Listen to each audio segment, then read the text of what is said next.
Good morning. Thank you all very much for being here. This is a wonderful turnout.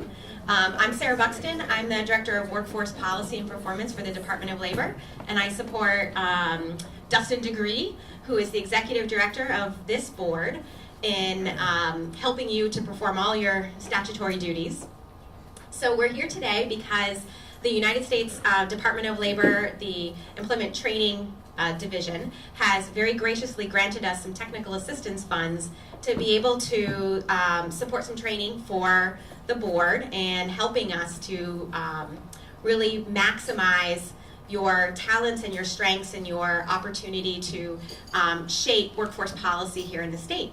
So what I think is going to happen for the next little bit of time this morning, I just want to run you through the next hour or so before we dive deeply into the training, is Dustin is going to make a few remarks. We're going to introduce Governor Scott, and we're very fortunate also to have our acting director of the USDOL out of Boston, Tim Martin, with us. So Tim is going to address this group for a little bit. And then Dustin and I are going to give you a little overview on some activity that's happened in the legislature regarding workforce development. And then we're going to break and then move with our consultant, Jennifer Freeman, into the bulk of the training. So with that, I'm going to introduce you to Dustin Degree. So really briefly, I want to thank you all for being here. This is the third time we've gotten together in the matter of only about 6 months, and I'm really excited that we've got such great attendance. When I took over, there was some talk about how we move the board forward with a shared vision, and I'm just really excited about the enthusiasm that everybody has had when we're looking at finding dates and folks getting involved in subcommittees. We will have some really exciting stuff to talk about a little later when Lindsay and Frank talk about where the board's heading, but there's some great stuff that the legislature was able to give us some power to do. With no further ado, my boss, our governor, Phil Scott. Thank you for being here, Gov.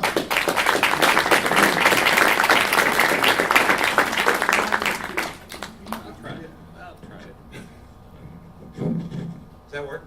Yes. Yeah. Great, perfect. Thank you very much for being here today. Really appreciate the opportunity to talk to you about everything that's going on in Vermont and what's not going on in Vermont at this point. I want to thank Tim for coming today, as well for his seeing this new initiative that we have, and I'll talk about that in a minute as well. But also all of you for stepping up to volunteer in this capacity. I know volunteering isn't easy because you have to take time out of your busy day and what you have on your plate in order to do something that's really important.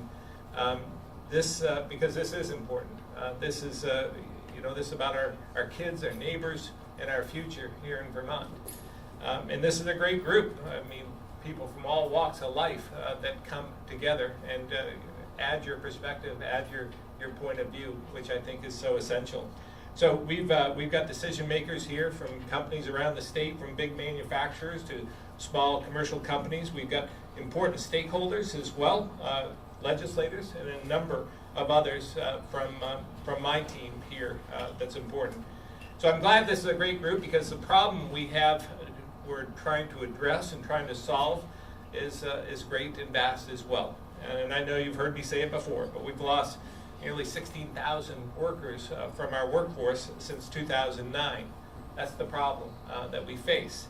And these aren't just statistics. We hear every day from businesses around the state who have good jobs and openings to fill, but are struggling to find the people to fill them. This is a good problem to have in some respects. There have been times in Vermont when we've had just the opposite. We've had people, but we haven't had the jobs for them to go to. And I travel the state a lot, and it doesn't matter what part of the state I'm in, we have great companies like Mac Molding. I was there 2-3 months ago, and they have 100 jobs openings right now that they want to fill. And when you go up to the Northeast Kingdom, NSA has jobs, 50 jobs they could fill today. GE has another 100 jobs they could fill. So it's across the board. We just need to find the talent, the people, in order to do that. we growing and strengthening our workforce obviously is one of the most important things we can do to make Vermont more affordable and to grow our economy. Last fall, I appointed Sarah and Dustin, and I thank them for their good work to pull together strategies that will help close this gap. And as it turns out, it seems about half my cabinet was working on workforce issues this legislative session, which is a good thing, which just shows how important I think this issue is to our state. Secretary Sherling and his team at ACCD spent the session on several bills, as did Commissioner Curley and others at Labor, folks from the Agency of Education and AHS as well. The legislature passed, and I was happy to sign, H919, which commits to a redesign of Vermont's workforce development and training system through a concerted 3-year effort led by the Commissioner of Labor in collaboration with other key members of the administration, representatives from the education and training communities, and other stakeholders from the business community as well. The goal of the bill is to set this foundation for a system that will start to build and expand Vermont's labor force. We're also able to secure money for adult tech ed, which again is near and dear to my heart through the capital bill. So I think that that's essential. I'm a product of tech ed. Some of you might know. I went to Spalding High School and did vocational training in the afternoon because I love to build, create, and craft things. And so I was in the machine trades program for 2 years. Did my college prep in the mornings, and then decided to combine the two. And I went to UVM to become a tech ed teacher. I did my student teaching at U32, which pretty much fixed me. I didn't want to teach anymore after that. I think Lindsay went to U32 as well. But I wanted to go into business instead. So you never know what path you're going to take. But from my standpoint, tech ed is something that's truly important to our state. The trades are important because the average age of a construction worker in the state of Vermont, we know, John Russell is shaking his head, is about 56 years old. And when you think about the next time you need an electrician or somebody, or a plumber, or anybody in the trades, they're getting older, and we have fewer youth here to fill those positions. So it's a lot of opportunity. I think it opens up a lot of doors. We also created a returnship program for folks looking to remain in the workforce after retirement or an absence from work. I think that's important as well. And you might have heard, as I talked to Tim a little bit about, the initiative that was championed by members of the Senate, which will allow us to offer up to $10,000 for people with the ability to work remotely to move to Vermont and to do so from here. And it's gotten some traction, some attention, and it was somewhat of a sleeper kind of issue. But I was at the Boston Bio event 2 days ago, and we have a booth set up there, and that was like the talk of the Bio conference. This $10,000 bring in, and so they were coming to the booth wondering how they were going to get their $10,000 if they decided to move. And I think, Tim, did you say you're I'm one of 8, and my whole family wants to move up. Okay, so we've got 10. I didn't bring my checkbook. Tim, what's that? We're recording that, Tim. Yeah. But it's just, it's amazing what little things make a big difference. Sometimes people just need a reason to do that, to come to Vermont or experience Vermont and have an attraction to Vermont. That's why we thought Think Vermont was a great program to bring people here. People that had an affiliation with Vermont, maybe went to school here and left, or grew up here and did something different, went in the military, whatever they decided to do. We need to find them and give them a reason to come back, because sometimes they don't know what opportunities lie for them, and so we have to reach out and bring them back. So we're thankful for that, and I really do want to thank our team at ACCD, Labor, AHS, AOE, and the folks from the board who work together to push forward on these initiatives, as well as the legislature. It's really important because regardless of what you might hear or read, We do come together on a number of issues. We have done some good work over the last couple of years. Very proud of that, and couldn't do it alone. I mean, it takes everyone working together, pulling in the same direction in order to do that. So the legislature deserves a great amount of credit for coming to the table and bringing some of those initiatives forward, which weren't all our ideas and weren't all their ideas, but collectively, I think we can get a lot done. So there were some things we couldn't get over the finish line, but that's okay. We'll be back hopefully next year to push forward on those as well. So I want to switch gears a bit while I have you all here to talk about another issue that I think affects the workforce, and that's public education. Undoubtedly, some of you may have heard that we had maybe a little bit of a disagreement with the legislature over increasing statewide property taxes, and at least the rates. And this is an issue that it may be philosophical, but fundamentally we do have a severe disagreement on this one issue. And I just want to make sure that you understand from my standpoint what this debate is about. So I wanted to talk to you a bit because I think it's important for Vermonters, and I believe you all pay taxes here as well, so it's important for you to hear this too. As I've said repeatedly, for the life of me, I don't understand why we would be raising taxes this year, the statewide property tax rates in particular. When I ran for office 2 years ago, I ran with the understanding that state government needs to focus on what Vermonters need. And I believe affordability is an issue in Vermont, and I think growing the economy is important to Vermont as well. With the two, then we can have a more prosperous future. This year, we have a total of $160 million, and now, as of yesterday, the day before, we had another revenue upgrade, so we have another $11 million coming to us that we didn't know about. So for a total of $171 million more than we had last year in the budget, which is significant. Again, April, we had $44 million in additional revenue that we didn't anticipate. No one saw that one coming. It was as though it dropped from the sky. So $44 million came in. We had another $11 million come in last month. So between April and May, $55 million total came into the state coffers that we did not anticipate. So again, that's significant to keep in mind as we have this debate about whether we should raise property tax rates. And this is great news, you know. We want good news like this. This means, because I believe this means we can avoid raising statewide property tax rates again this year and address some long existing challenges to our education system. And that's why I vetoed the budget and the tax bills. And here's my perspective. Vermont has great schools. We have great teachers. We have great staff. And by most measures, we deliver a great education to our kids.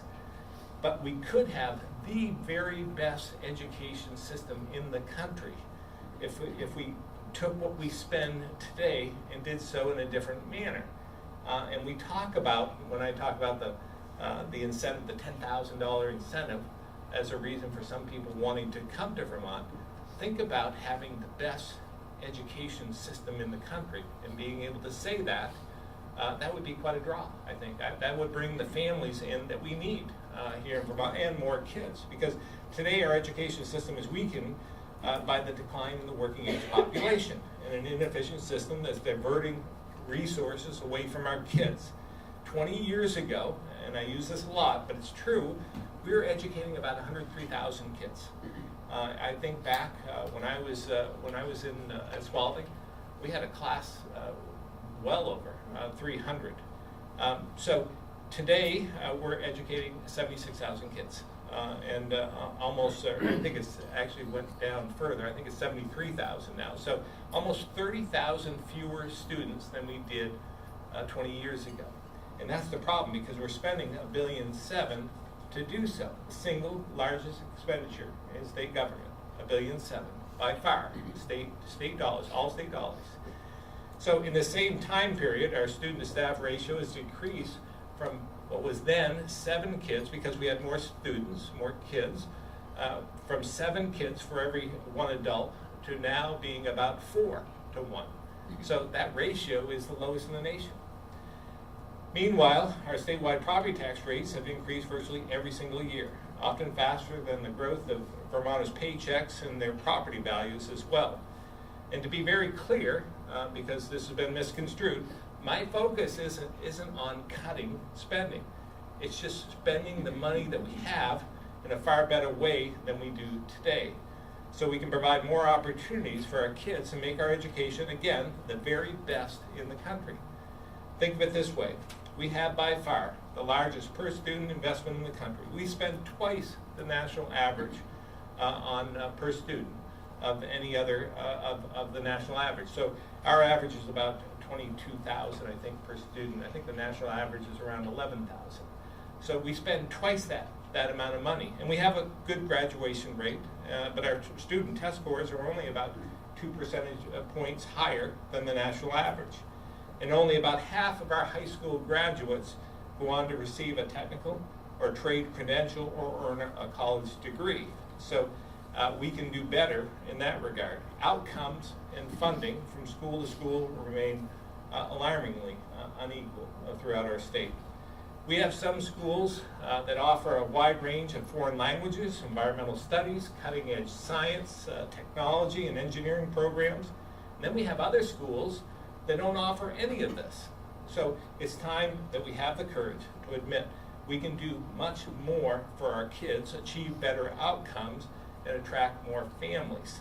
And that's why I proposed a plan to stabilize these statewide property tax rates for 5 years, implement policy changes and work with districts to make structural reforms, which will free up hundreds of millions of dollars in additional savings to invest in more opportunities for our kids. And I've been committed to this work and to transform our system that we currently have into more of a cradle-to-career continuum of learning, so we can focus on our kids and the outcomes from child care, because I believe investing more in early care and learning is essential. The child's brain develops immensely fast from 0 to 5. If we can get them to them earlier, I think we'll have much better outcomes later. And as well, because we spend about this much for early care and learning, but as well, for higher education, we spend this much. Jeb Spalding knows that very well. But we spend this much for K through 12. So what we need is to broaden that out and spend more in the other areas, make those investments, because we're spending enough money, we're just not doing it efficiently. So we need more technical training, we need more adult education, and I believe this focus on education at every stage will yield benefits beyond the classroom, giving kids more opportunities, helping keep them out of the main street, out of Lisa's place of business, so to speak, in corrections. So I think what we can do here is provide them with a better path forward if we, again, make those investments in the right area. But change, we know, change can be very difficult. And I know how hard it is to reconsider long-held views. I think I illustrated the willingness and courage to do so during the gun safety debate. Whether you agree or not, it was time, from my perspective, what I had before me, to make decisions. And you have to have the courage to do so. And I think we're at that same critical time right here in Vermont. What we're doing isn't working. We have to have the courage to do something different in order to have a positive change.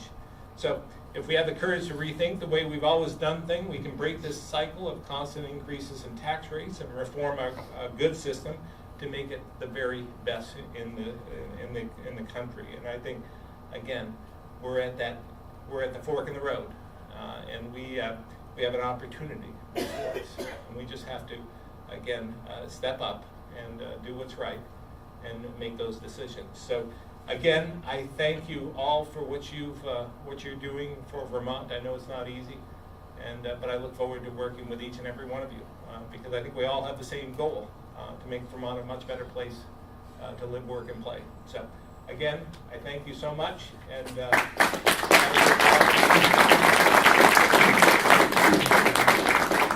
We can have Frank and Lou really quickly.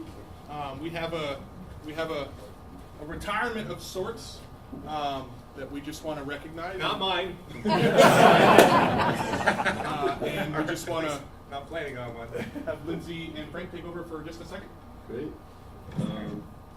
Thank you. A long-serving member of this group, I think, started probably with the Human Resources Investment Council and went for the Workforce Development Council, and then our two iterations of our name. Kathy Keenan is retiring from the legislature, and Kathy, I don't think any of us can adequately express our appreciation. You have been a leader in workforce education, development, training in the legislature, in your community, and in the state. Thank you so much, Governor. Lindsay? Yeah. I just wanted to share that when I started this job, I was obviously a little scared and anxious. I felt like I had to know everything, and I felt like I knew nothing about labor other than birthing children. At any rate, Kathy has been working with labor on the budget. Every department has a legislator that helps them, works with them on the budget. And Kathy greeted me with a warm welcome and has been very patient, and I've learned so much from her, and we're really going to miss you, Kathy. Thank you. Thank you, Gov, and thank you, Kathy. Next on our agenda, we're very, very, very pleased to have USDOL Regional Administrator Tim Martin with us. The feds are here, so I hope your taxes are all, in line. But we're very excited to be here. They're part of the reason we have the opportunity to host this training. So with no further ado, Tim, thanks for being here.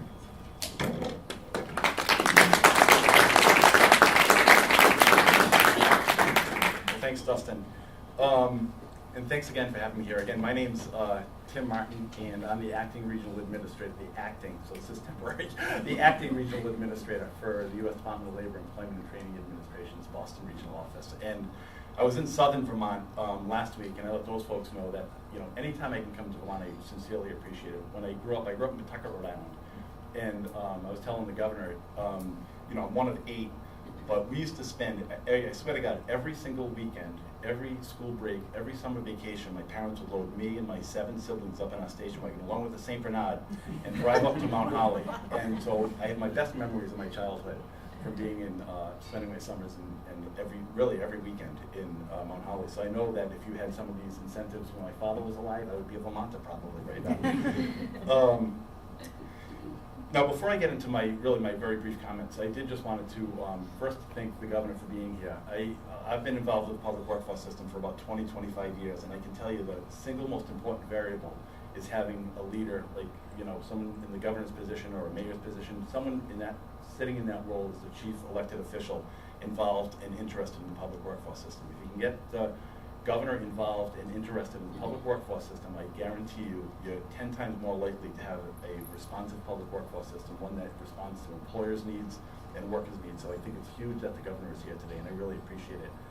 I also want to thank the governor for putting the team he put together. I was mentioning to him when I was talking to him, Lindsay and Sarah and Dustin and Michael and the rest of the leadership team at the Department of Labor.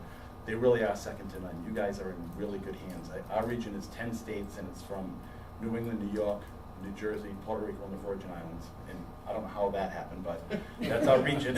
And I can tell you, you guys have like one of the best teams that I've ever had the chance to work with. So you really are in good hands, and I appreciate everything they do. They've been great partners. They're super smart. They're looking for best practices from across the country. So I just want to thank the governor for putting that team together. They really are great. And of course, I want to thank all the board members for volunteering. Everybody at the Employment and Training Administration understands that you guys have a day job, and you guys all have, the businesses have a business to run, and the other folks who aren't business members have really senior positions in the state, and you guys are already working 60 or 70 hours a week. So to take on this responsibility, to volunteer or to be volunteered to be on this team, it really is, we appreciate everything that you can do to really help improve the public workforce system here in Vermont. And I just want to say that, in addition to thanking you, I just want you to realize, and I know you're going to learn this from your training today, we have an awesome responsibility here. I mean, you're in a position to help ensure that the governor's vision is one that is demand-driven, that understands the needs of the employer community so the jobs don't go unfilled. before you start investing those finite resources in workers, you really have to have an understanding of what the employer's hiring needs are. And you're in a position to really make sure all the partners are pulling in the same direction. I mean, under WIOA, there's a real heavy emphasis on partnerships. And you all are in, I was going to actually, in my notes when I was putting together, I was going to say, you guys are in the driver's seat, and I realized the governor was here. So I was going to say, oh, maybe I shouldn't say that. but you're in the front seat, anyway. So the governor's in the driver's seat, but no, you guys were in a position to kind of influence the public workforce system in the state, and you guys are in a position to make sure that all the partners are working collaboratively, are leveraging their efforts, are aligning their resources so there's no duplication of efforts, and you guys really are in a position to make sure that the public workforce system is responsive, and you guys are in the position to ensure that there's career ladders that are in place so that people know how to grab onto that first rung of the ladder and exactly what kind of investments that have to be made in their careers to move up that career ladder. And you all are in a position to hold the public workforce system accountable, and I think sometimes that gets missed by state and local boards. But the public workforce system in a lot of ways is answerable. I mean, ultimately, obviously, they're answerable to the governor, but they're answerable to you as the board. So you guys can make sure that the services that are being delivered in the career centers and the services being delivered by Vermont Department of Labor and their partners are responsive to the needs of the employers and the workers in the community. So really, I would fully embrace this charge. And again, I know it's on top of your regular day jobs, but you really have an opportunity here. And I know, as the governor mentioned, employers are screaming for workers here in Vermont. And I know there's these really cool initiatives about recruiting folks from outside the state. And I really wasn't kidding when I said my oldest sister, there's 8 of us, and she's sending emails around to me and my siblings saying, let's get that $10,000. And well, it sounds like a commune or something that she wants to start in Mohali. But, so she's all in, and everybody in my family's talking about it, so it really is interesting. But so I think those are really, and I think, I mean, me personally, and the governor said it, but, Vermont is so unique. I mean, it really is. You guys do have something special. So I think that is something that not a lot of states can pull off. But you guys, I know you guys will be successful in recruiting from the outside. In addition to that, I just want to say, I think there's a lot of people that are in Vermont that have been through the winters in Vermont for years and years and years that are on the sidelines. And I think you guys can influence that community as well. When I was preparing for my presentation last week, I was looking at the unemployment insurance rate, and when I was preparing my notes, it may have changed the most recent data. I don't think it has, but it was 2.8% is the reported on, so Sarah's saying yes. So 2.8%, and that's the Bureau of Labor Statistics UI3 report, and that's the report we all pay attention to. That's the one that the press pays attention to, Wall Street and everybody. That's the one that we all know. But the Bureau of Labor Statistics puts out 6 different reports, 1 through 6. And when you look at, I looked at the UI6 report. When you look at the UI6 report, that includes everybody in the that's picked up from the UI3 data, as well as people who are working part-time but want to work full-time, as well as people who got discouraged and are no longer working, as well as people who have looked, but they looked over a 12-month period rather than a 1-month period that the UI3 report picks up. When you look at that number, that's 6.3%. So I know there's people that are on the sidelines that maybe historically haven't participated in the labor force. They may be disabled, they may have been participating in adult ed programs, they may be long-term unemployed, they may be out-of-school youth, they may be re-entry, folks coming out of prisons. But you all have an incredible opportunity here to try to help some of those people get off the sidelines. I know they need more career services and more support, maybe a longer runway, but the tools are there in the public workforce system to provide those tools to help those people move off the sidelines and be more, contribute more fully to the economy in Vermont. So again, I just want to thank you all. I know, again, I can't emphasize enough how much we appreciate you taking on this volunteer responsibility. I know it's a huge lift on top of your regular job, but I really want to emphasize, please seize this opportunity because you really are in a position of influence here in Vermont. You can really change the lives of a lot of workers, and you can change businesses so that businesses can grow and prosper, so the state of Vermont's economy can grow and prosper. So again, thanks again for having me. I'm going to be here for the first half of the day, so if you have any questions for me, I'll be around. Thanks.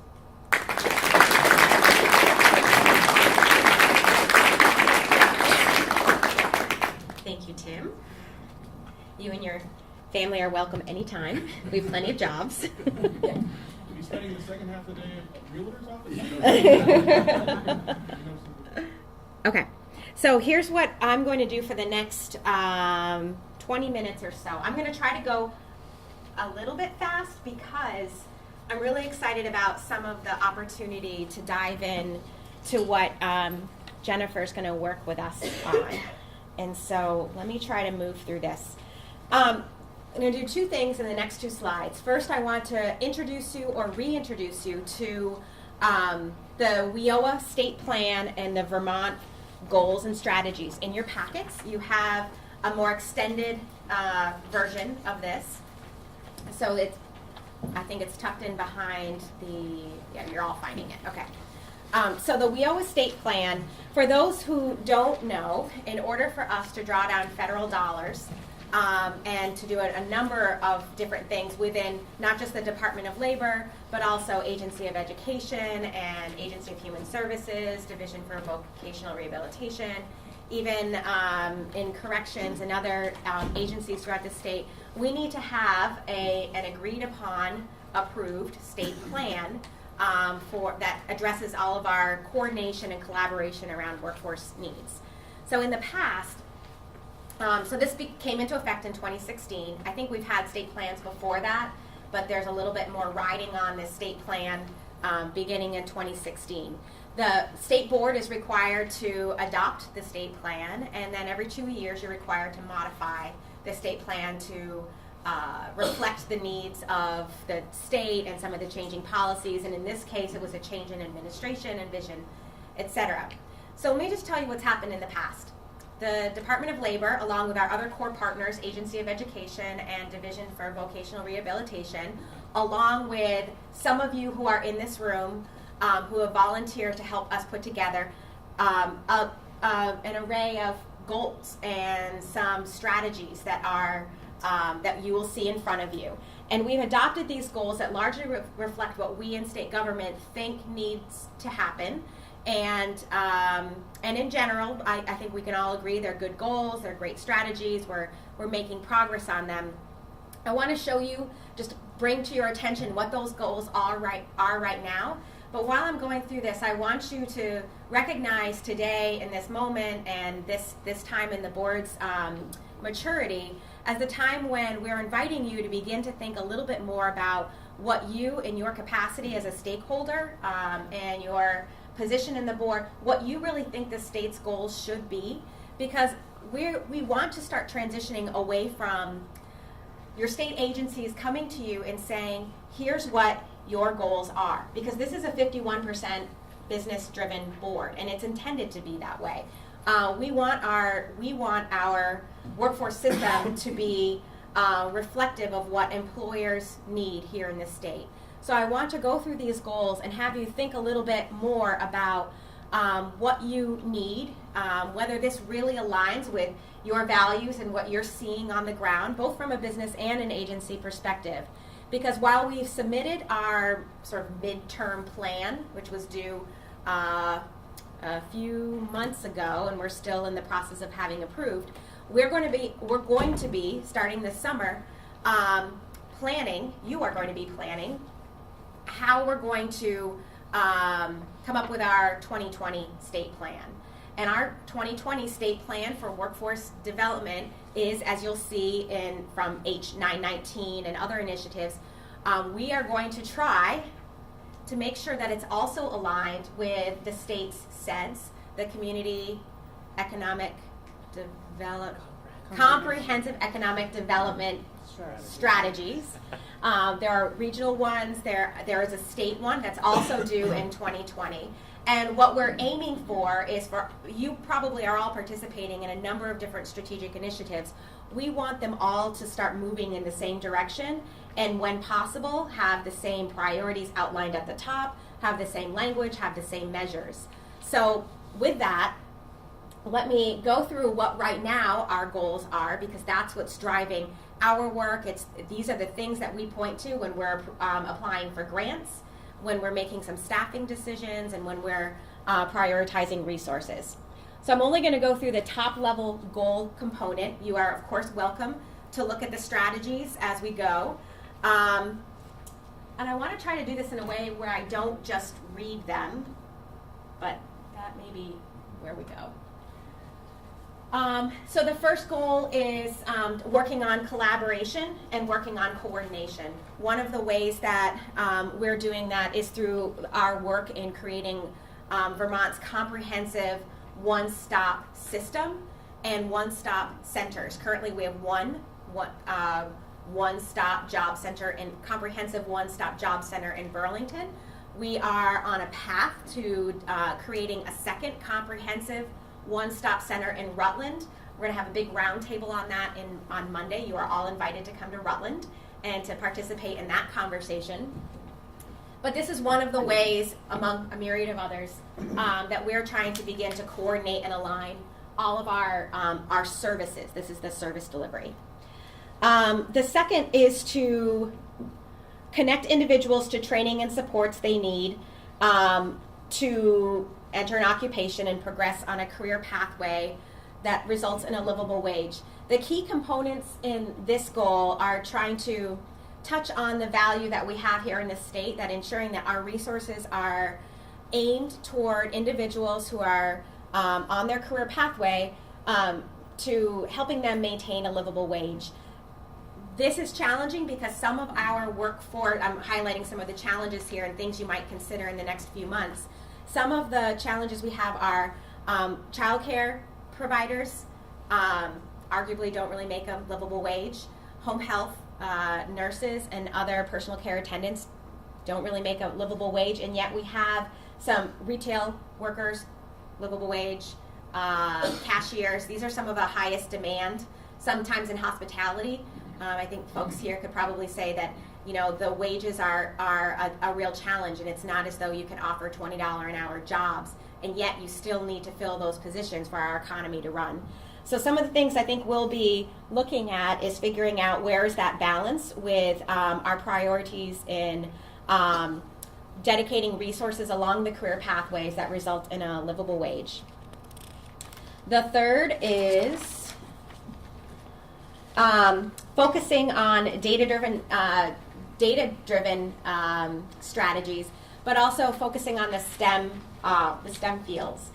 This is not new. I think we all have recognized that advanced manufacturing, healthcare, IT, the focus on STEM, science, technology, engineering, math, and I think we're also at times have, as a matter of public policy, added the A in there, which is for arts, and sometimes we will say agriculture.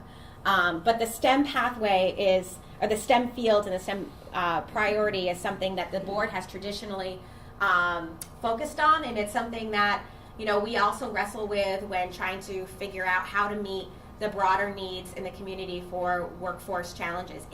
If there is a training program or something that doesn't fall in the STEM fields, what should we as your service providers be doing in terms of meeting some of those needs?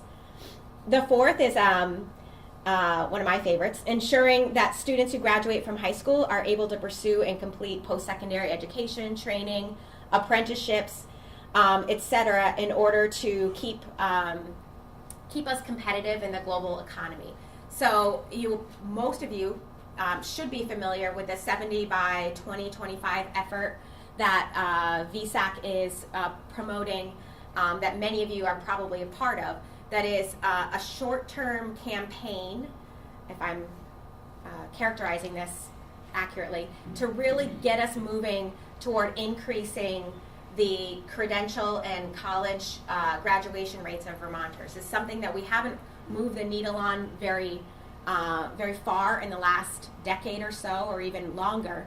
And I think as a group here, the board has endorsed initiatives like this and has a lot of work to do, I think, in trying to figure out how we support those young Vermonters who need a credential, or even older Vermonters who need a credential or a certificate of some kind or a college degree in order to find gainful employment.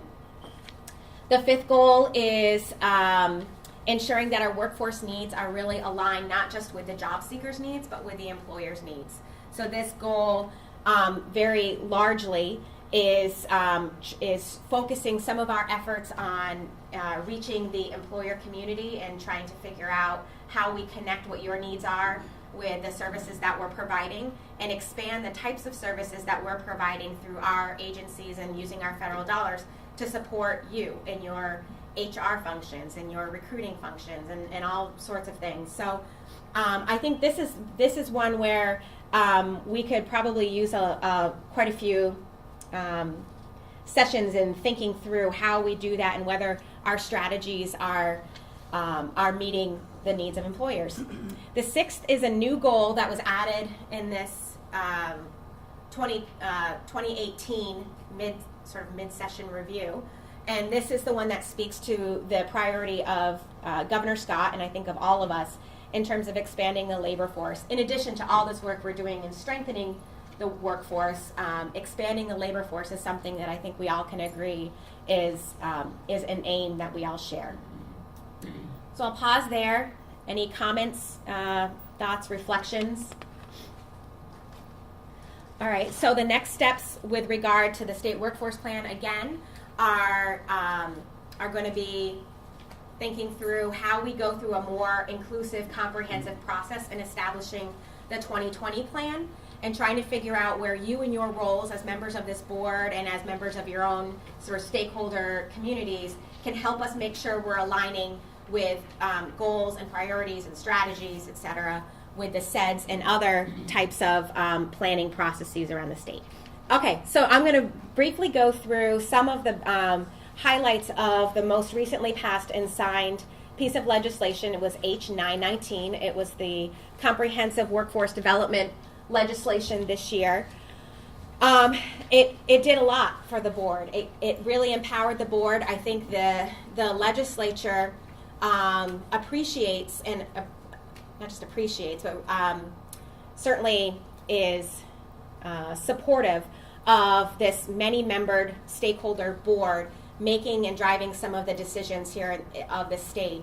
And so there are two responsibilities that have been in state law that have been given to the board as a way of trying to forward some important state aims. One is with regard to credentialing and figuring out a system here in the state of Vermont to recognize and review industry recognized credentials and certificates. Many states are struggling with this, and no state has it right. But there are many ways that there are many reasons why we need to start paying attention to organizing our industry recognized credentials, not the least of which is helping us to decide where our investments are made. So if we're going to use federal dollars or state dollars in paying for individuals to receive certificates, credentials, degrees that aren't actually valued or aren't valued well enough by employers or businesses, that's not a very good investment. And if we can find a way in our system to also tier or organize our credentialing system so that we are all on the same page with what federal dollars would pay for, what non-degree grants would pay for, what other state wet funds and other state investments and education dollars would pay for. I think that we could probably extend the use of our funds and help more Vermonters attain those credentials. So you have created a committee in the State Workforce Development Board already, so you already took some action on your own to create a work group that will make some recommendations about how this committee will look, what its charge will be, what the functions are.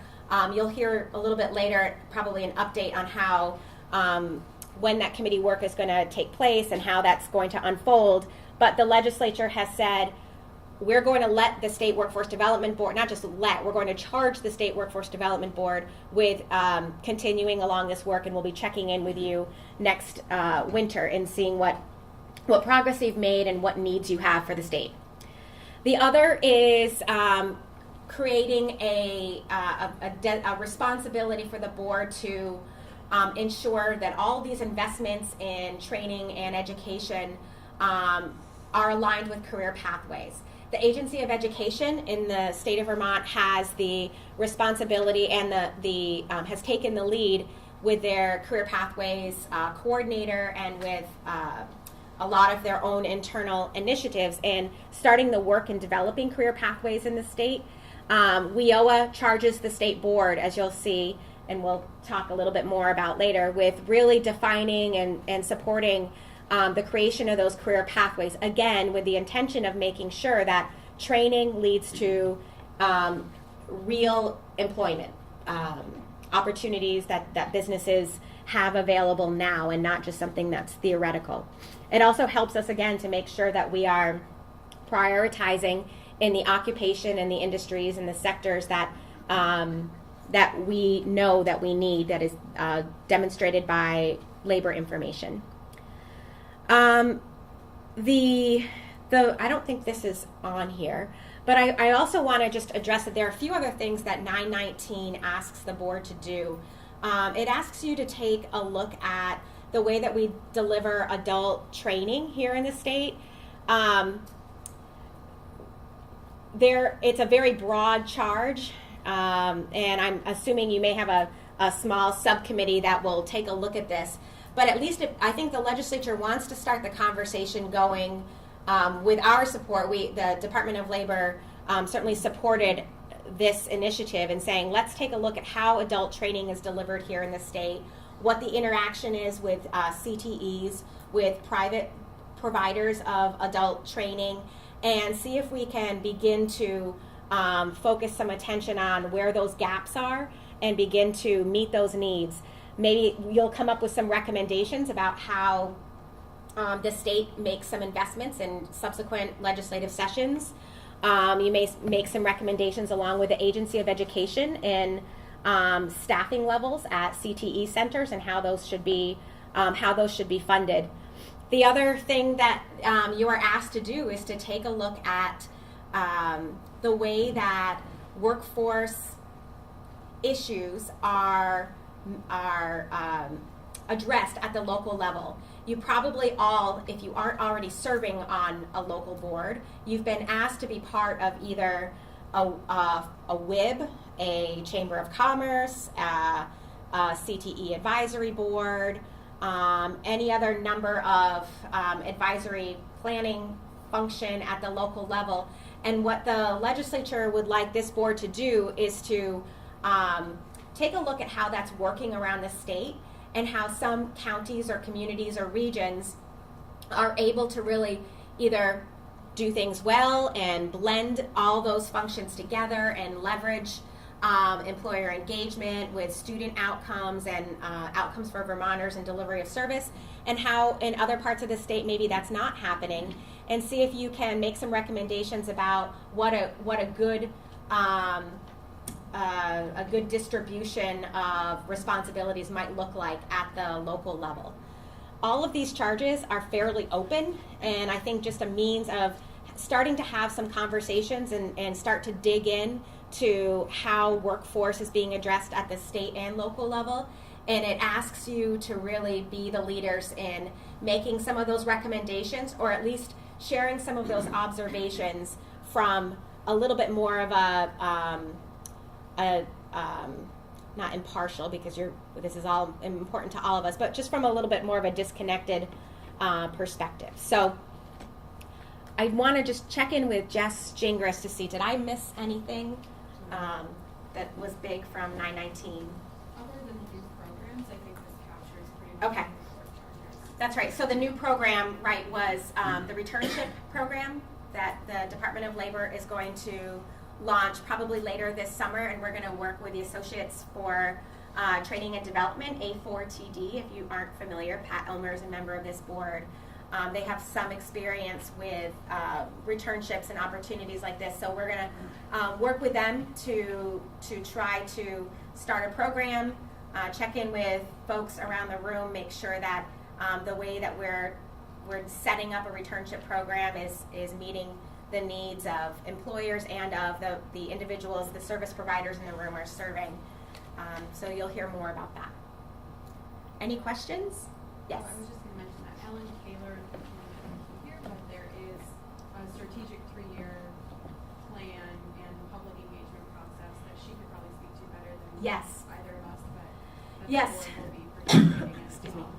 So what began as a conversation about having the board lead a public engagement process shifted a little bit in the Senate, because what the Senate said, coming out of your S-135 committee, there was a recommendation that the board try to or take an active role in engaging stakeholders from all around the state at all different levels in making sure that the state plan that we're putting forth in 2020 reflects what the community's experience is and what their values are. The Senate acknowledged that the plan is in place currently, and that the board is already charged with undergoing an extensive public engagement process itself. And so they shifted that charge a little bit to ask that the board play a stronger role in stakeholder alignment. So while public engagement is something you're going to do anyway, I think that they intentionally shifted it to say, we know you're going to engage people, you're supposed to be engaging people, you're supposed to look at all stakeholders, but we want you to do more in aligning all of our workforce and training programs and our systems and the different ways that unfolds throughout the state. So Ellen and the operating committee are probably going to, along with Dustin, are going to dissect 919. I think when this session is over and it's done, they'll dissect 919 and probably come back with some plans on how the board can perform that function over the next few years. All right, questions, concerns? Did I miss anything? All right. All right, so hi, thank you for having me. I'm Jennifer Freeman with Jobs for the Future, and I want to just say just a quick second something about Jobs for the Future, since not all of you will be familiar. We're based in Boston, but we also have an office in California and one in DC, and we work with schools, colleges, workforce systems, adult ed systems across the country to build pathways, to create economic opportunity for people to make sure that there's kind of equitable opportunity to advance in the workplace. A lot of that work involves exactly what was talked about today, kind of aligning the work of all the players in the system, building career pathways, making sure to engage employers. So that's what we do, and I wanted to just kind of forecast for you kind of what's going on for the rest of the day. This isn't, so we obviously have had parts 1 and 2 already. We're first going to I'll give you some kind of grounding in what WIOA says effective state boards do, what they look like. And then we'll dive in more deeply into the issues of career pathways and sector strategies and employer engagement. Employer engagement will be a theme that runs throughout because employers are really key to all of this working. And then we'll also spend time talking about how you're going to measure success. As Tim mentioned, you all have incredible, whether you know it or not, a leader, responsibility and ability to really drive the system and holding the system accountable. And the way to do that is to kind of look at what your metrics are. How are you judging whether or not the goals that have been set out are really being achieved? The goals that Sarah talked about. So we'll spend a little time on that too. And I know, in this room there's so much expertise and in all of your various fields. And so there was a lot of talk today by the governor, by Tim, by Sarah. The word alignment came up a lot. And that will continue, that'll be a theme that continues throughout, kind of connecting what all of you do, all of you and all of the stakeholders that you represent. And making sure that it's all tied to the big vision that the governor has laid out already and the goals that are expressed through the state plan. And I definitely echo what Tim said. You are all in such a great situation to be able to really make things happen here in Vermont because of the great leadership that you have at the state level. That your governor is really, really pushing hard and kind of recognizes the challenges and is, willing to really be a force to kind of push push things in a good direction. The other thing I wanted to just say before we get started is that this isn't just me talking to you. During each of these segments, we'll kind of pause and have some tabletop discussion and then sharing throughout the room around some key questions. I'll kind of go through some here's what you could do stuff, and then you'll talk about, then in your conversations, you'll talk about how might we do that? What should we be doing? What could we be doing? To just kind of it'll just help get your juices flowing a little bit. And also, as I'm going through the presentation portions of what I have to talk to you about, as I said, there's a lot of knowledge in the room. It would be great if, I don't want to just stand here and talk, if you know of something that's already happening that I'm mentioning as a good practice, you can say, yeah, we do that. As Robin and I were just talking about some really great things going on with adult ed. I'll mention some of that, and Robin will say, we do that, because maybe not all of you know that what's going on at the State Agency of Education regarding adult ed. So chime in, ask questions as I go along, raise concerns, what have you. All right, so before we talk about what state boards do or what you're supposed to do in WIOA terms, it's good to kind of step back and say, well, why do we do it? Why do we do it? So the governor laid out some of the why, the challenges that you have here in Vermont. It's a rapidly evolving workplace, as we all know. And my great little picture is not there. Here we go. Rapidly evolving workplace, and as we know, the workplace has always been changing, as illustrated by these pictures. We don't have telephone operators anymore. We don't have ice cutters anymore. I think that this is from Lake Champlain, if I'm remembering correctly, though maybe I'm making that up because I'm in Vermont. But I don't think so. I think the person who gave me this slide said that the picture was from Lake Champlain. So anyway, there were people who went out there and worked at cutting ice, and you probably were a huge exporter of ice blocks back in the day, I'm guessing. I don't know. But what we know now is that even though the workforce has always changed and jobs have always come and gone, the technology is just really, really driving that change faster, right? We know that. We know that the skill levels that people need for the similar kinds of jobs in manufacturing, let's say, are more technical than they used to be. There are things you could do coming out of high school that you can't do anymore because you need some more technical training, which is why efforts like the 70 by 2025 has been established. Those kinds of efforts are all over the country because a growing number of people, a very high percentage of people in our economy need to have post-secondary credentials if they are going to have a livable wage. By post-secondary, I think for a long time there was sort of this everyone should go to college kind of push in high schools.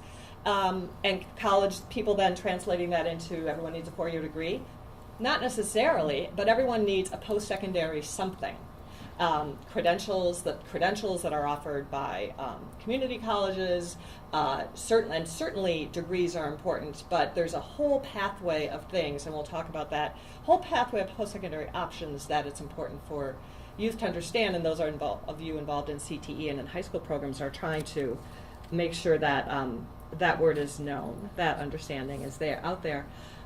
So why specifically are you doing this? As the governor said it, and I'll repeat it, the issue of you've got a pretty small, relative to the rest of the country, small percentage of students, a lower percentage of students going on from high school to post-secondary. So that's an area of challenge. Let me step back for a second and say one thing that boards do, and you probably have done it already and will continue to do it, is to really try to assess those overall kind of challenges of the workforce system writ large, like not the system being, WIOA funding, but how do people get into the workforce? You've got issues with how many people, with your pipeline, the large numbers of the graying of the manufacturing workforce the governor mentioned, this relatively small number of high school students that are going into post-secondary, the fact that you've got a lot of colleges here that people come to but then leave, and those could be people who who stay with the right kind of programming, the right kind of incentives, and maybe Tim too will come. That's the other, your other tent. That's he's going to bring 8 people and help your workforce too. By the way, I too want to thank you for that generous offer incentive, and I am planning on taking you up on it if I could take a rain check.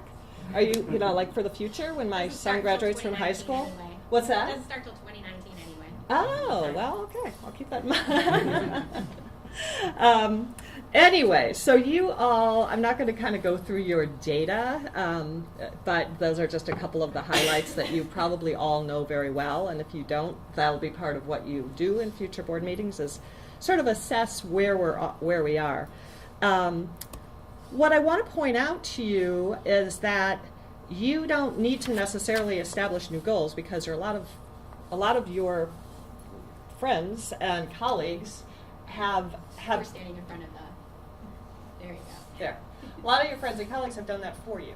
There are a lot of, I noticed in my little crash course on Vermont that I was doing little Googling I did on all of you before I was coming today, and in the conversation I was having with Dustin and Sarah, they pointed out to me the 70 by 2025 initiative, the Vermont Futures Project that has also done some analysis of gaps in your labor market, gaps between skills and need. There's also that's on a different slide later, the Vermont Talent Pipeline Initiative. There are a bunch of them, and you all, and some of you are how many in this room are connected to some of these sort of outside of state government initiatives that I've mentioned? Right. So it's sort of all the same stuff. So and very similar goals, or the same goals maybe, but being pursued in slightly different ways, or different parts of the same, different avenues to get to the same goal. So I just want to point this out because part of your job will be sort of aligning your work with all of this, making sure it's all connected. You're a pretty small state, and you can, as you know, and you all know each other. So there are ways to really organize this stuff. The other thing, looking at Lindsay, reminds me, I'll go through later what some of you said when you responded to the survey that I put online that Sophia sent out, and it asked questions about how much you know about WIOA and whatnot, and also what you would like to do as a board. And someone said, well, we're all volunteers, so time is hard, time is of the essence. And I want to just stress that you all, in thinking about the board, you don't necessarily have to to do this kind of alignment we're talking about. It's not about more time, it's maybe different time.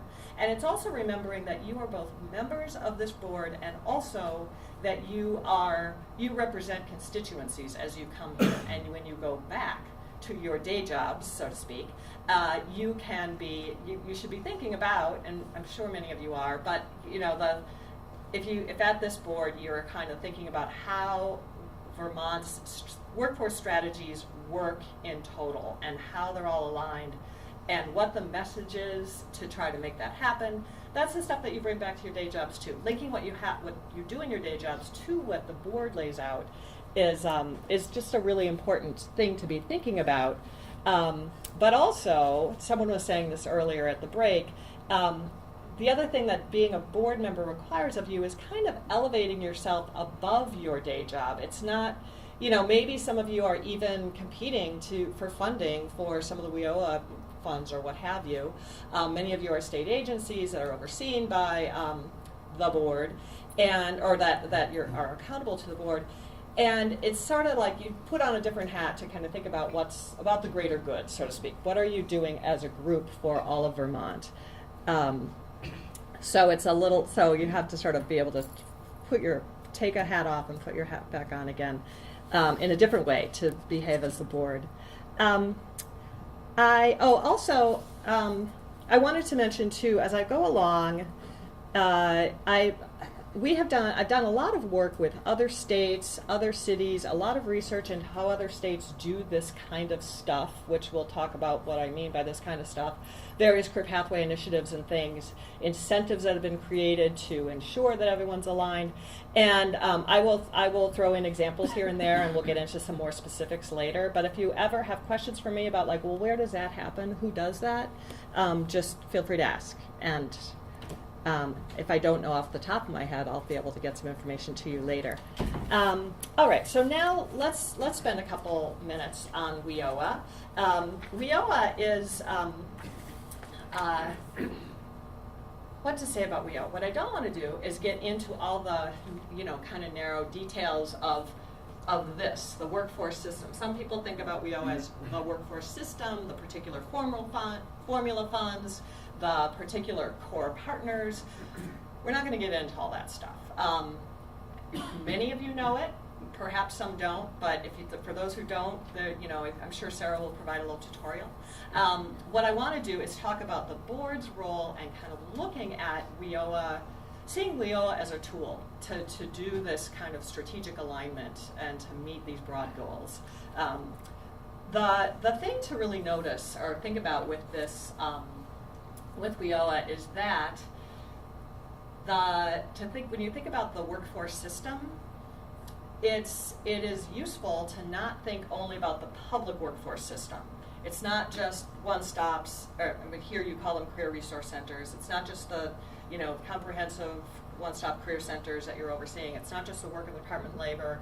It's not just the core partners. You are really aligning with higher ed, with community colleges, with private organizations that provide training, with unions that provide training. They're with economic development agencies that are in touch with employers that understand the needs and from a different perspective in certain parts of the state. So this is your whole talent pipeline. And it's important to sort of think about that when you're thinking about how to meet all these workforce needs. So then let's look a little bit at sort of the broad vision for WIOA. And many of you, let me ask this, some of you in your, forget how many, 15 or so of you, filled out the survey, so thank you for that. And I'll go through a little bit later the perspectives of those people. I don't know who they are exactly, but that helped me get an initial sense of familiarity with WIOA and stuff. But since I certainly didn't hear from all of you, let me just, show of hands. How many feel like they could, they understand WIOA enough to explain it generally to someone who's never heard of it? Okay, good. But some not, okay. So those folks, Sarah, I hope you know, some people need the tutorial. Specific, what agencies do what are core partners. Then how many feel like they're really expert, really understand it, can really explain it in detail? I think Sarah's the only one. And my boss now.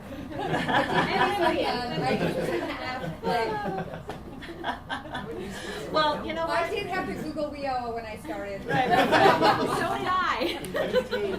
It's okay, because that's why you have staff.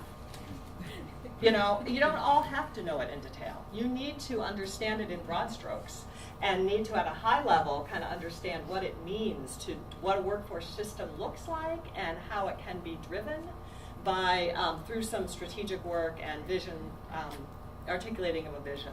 So anyway, broad strokes, the vision is to align the needs of business with to meet the needs of business and the needs of workers. So as you heard, and this is true in many parts of the country, the needs of business are oftentimes some places greater. They require different kinds of skills than the current workforce has. And so that is what you're trying to do here. That's the alignment we're talking about. And also the other issue, demographics come into play.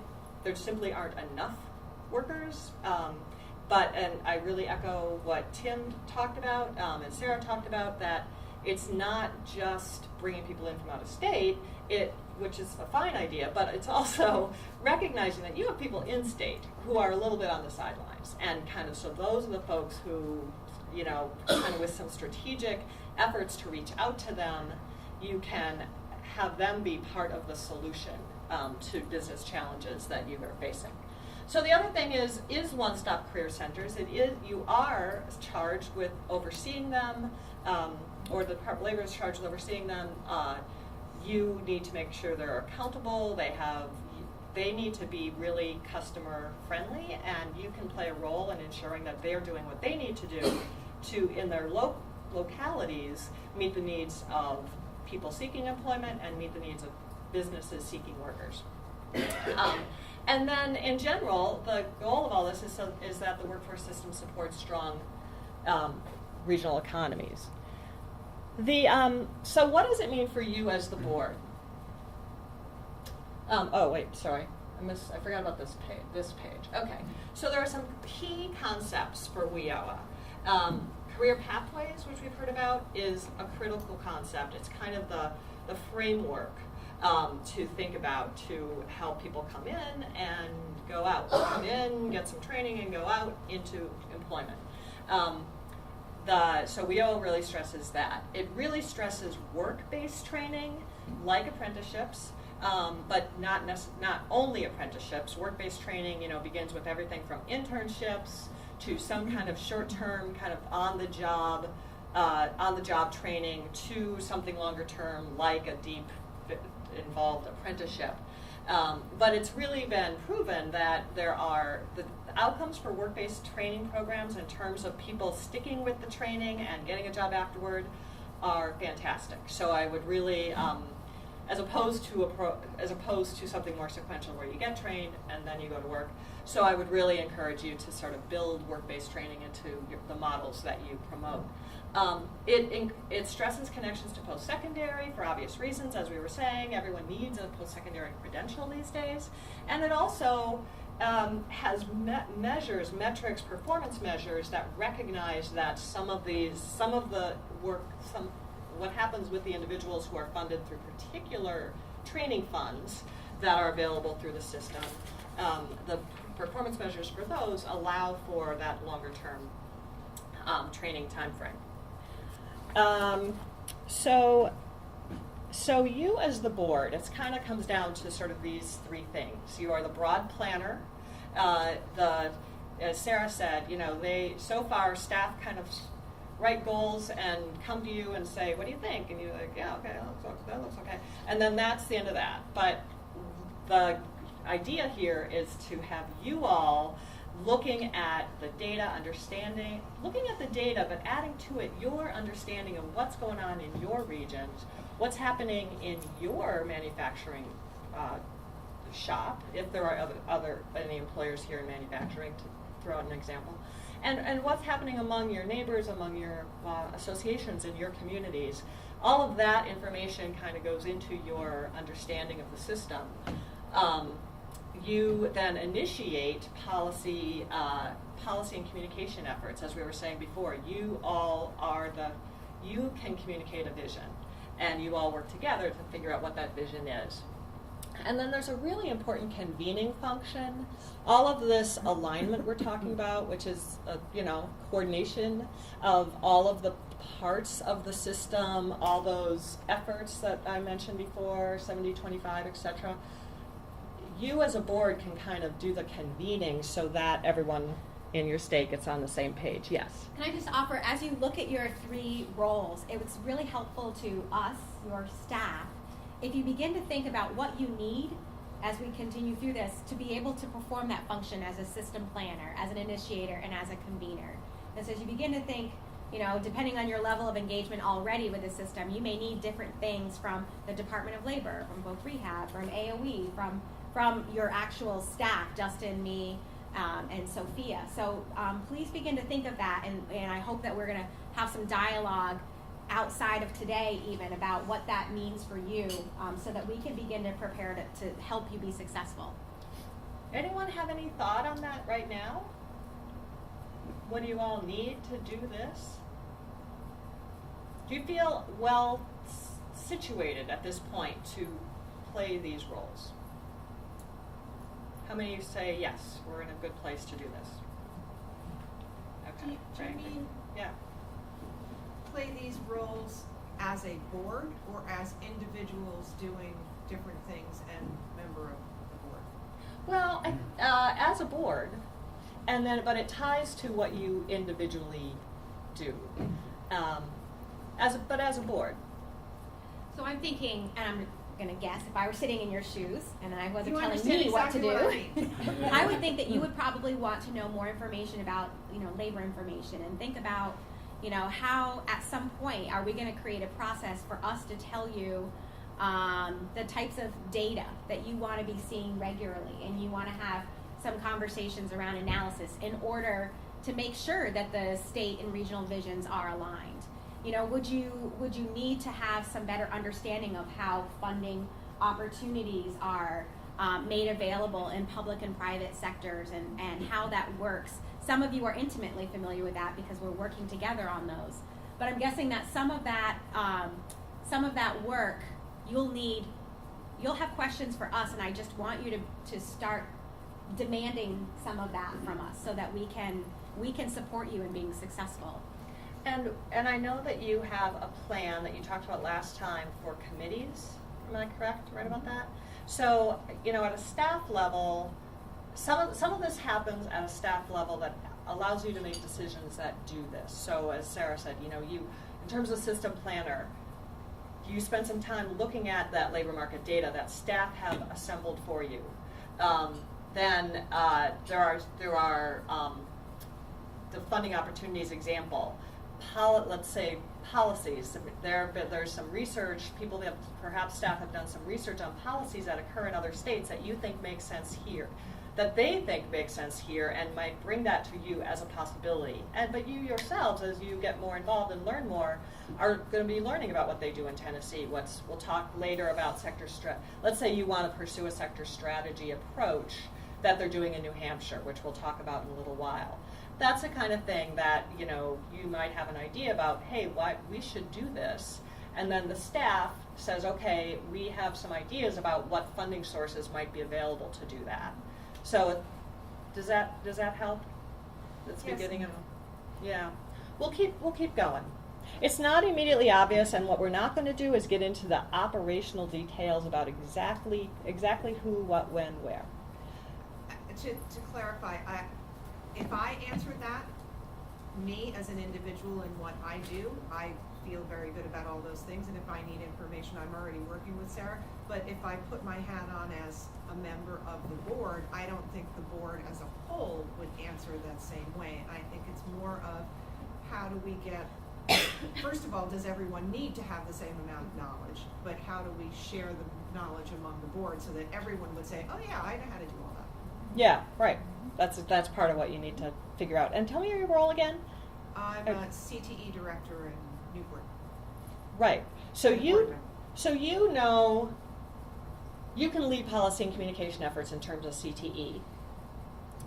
All of you should know. Yes, Dustin. I would just say, I think part of the immediate feedback that I got when I came on board was our board is very unique compared to other state workforce development boards across the country in that we are so big.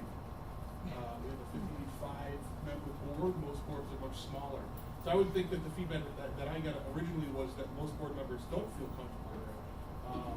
And we had to really build this committee structure to create a place where you could have those smaller, more nuanced conversations with specific information. And I think that's the direction that we're going to try to manifest a better process to get to the engagement place where you're at. Yeah, but that process then needs to figure out like what happens on different levels. So maybe in committees talk about what's the message, the communication effort, what is that message? So that you can convey through your CTA channels this broad message about the state strategy and how CT fits in. You can convey, Robin, picking on you because I know you do adult ed, that state workforce strategy and how adult ed fits in. There's a committee, perhaps a committee, it does more of the detailed work around, what's our messaging. But at some point, that thing has to rise to the whole board so that you can all kind of communicate the same message. To take communication as an example.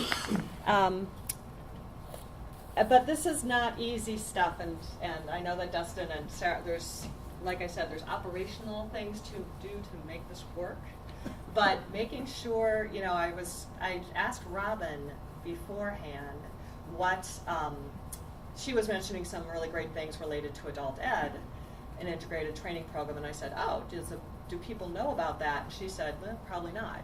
And I know you're doing a lot of great work with CTE. Is that broadly known? Perhaps not. So that is definitely kind of one thing. Maybe, you know, you all, as you're thinking today, need to kind of check off a little to-do list, and one would be, how do we share with each other those strategies that are happening in individual departments that feed into the broad workforce strategy? So I wanted to just point out to you, in your packet, there is a pretty brief resource from the National Governors Association that is excellent, and also it focuses on this question of state workforce boards. And it's very much the same. They use, you know, sort of slightly different terminology, but it's very much the same as the previous slide I showed. It's about communicating vision. It's about building strategic partnerships. So that means, you know, what are the partners, what are the organizations that you need at the table for individual committees in different regions and at the board level to make effective pathways, make sure that pathways are working in each region, and working around the key industries that you all decide as a board are kind of the key areas of focus for the state. And then accountability is critical. You need to have, and this is the board as a whole, needs to have a set of metrics, data, that helps you know that you're achieving your goals as a state. There's particular metrics around, you know how many adult ed people you're trying to serve, and you know how many then get their GED, or which I know has a different term now, and you know how many go on to post-secondary. I'm sure you have metrics like that. I'm sure you have CTE metrics related to graduation rates and stuff. Everyone has every agency has different metrics, but overall, what are your metrics overall that that all of that rolls into? You don't want to be tracking at a board level, again, to the point that you're all volunteers. You're not going to be tracking like 60 different performance measures across 12 different programs, right? So we're going to kind of talk a little bit about that dashboard. Now there are parts, Tim, as maybe you look concerned. Okay. That's not my concern one. Okay, good. What I was thinking you might be concerned about is that I'm saying, performance measures, all those detailed performance measures, we don't need that. I agree with that. These guys have to look globally. These guys are the big board of directors types of view they have to take on this. Lindsay, she needs to be looking at every last performance measure for, a career center, what happens with career center customers, you need to be looking at individual performance measures. Staff need to be looking at those performance measures across all of the various funding streams that kind of constitute the workforce system. But so there's this notion of a dashboard, kind of those few key indicators that tell you that you're making some change are what's key. Yeah. So in addition to this just being a good practice and creating our own measures for accountability, I'm reminded that in 919, the legislature also asked that the Department of Labor work with the State Workforce Development Board to propose measures and metrics for the workforce system so that we can begin to measure in a results-based accountability world how well we're doing, both in terms of population measures and in program measures. So this work, what we would like to do is to not have this work be separate and apart from the board's decisions about how it's going to measure the success of the system at your level, and make sure those are aligned and that we offer those metrics for ongoing consideration of policymakers in a united way. So Yes. I think I have a question for you, Sarah. Uh-huh. So we have 6 goals. Yes. Is there a performance indicator, performance measure for each goal? So that there maybe the dashboard is 6 things.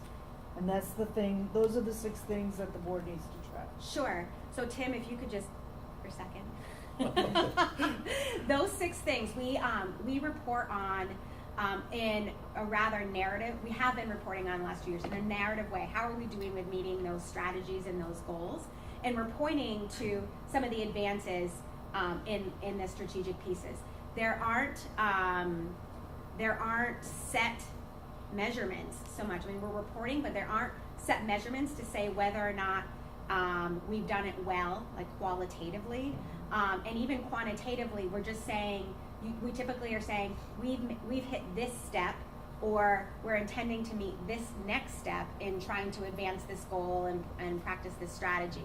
So at this point, we're really at the birthing stage and creating what the measures are of that success. So you're measuring the process, but not the outcome. Exactly. Okay. So we're in that development phase right Yes. now. And Yep. what committee of the Workforce Development Board is responsible for developing those metrics? Excellent question. So we created a policy committee we established a policy committee in January, and those appointments will be made shortly.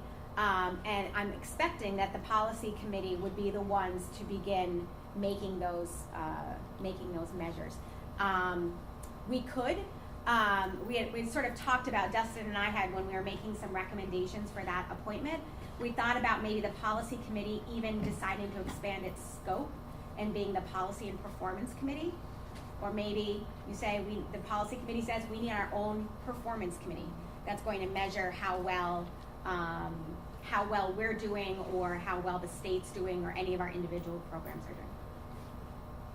Yes, Diane. I'm just a little confused because WIOA prescribes 5 common performance measures that we're all going to be held accountable to around retention and median earnings, and credential attainment, and measurable skills gains, and employer satisfaction. So how do those how fit does in? this process Do you fit want- in with Go ahead. these common So performance those performance measures, I think, should be part of what the board is looking at regularly. I think that's in terms of its programmatic oversight and making sure we're accountable for how we're spending those dollars.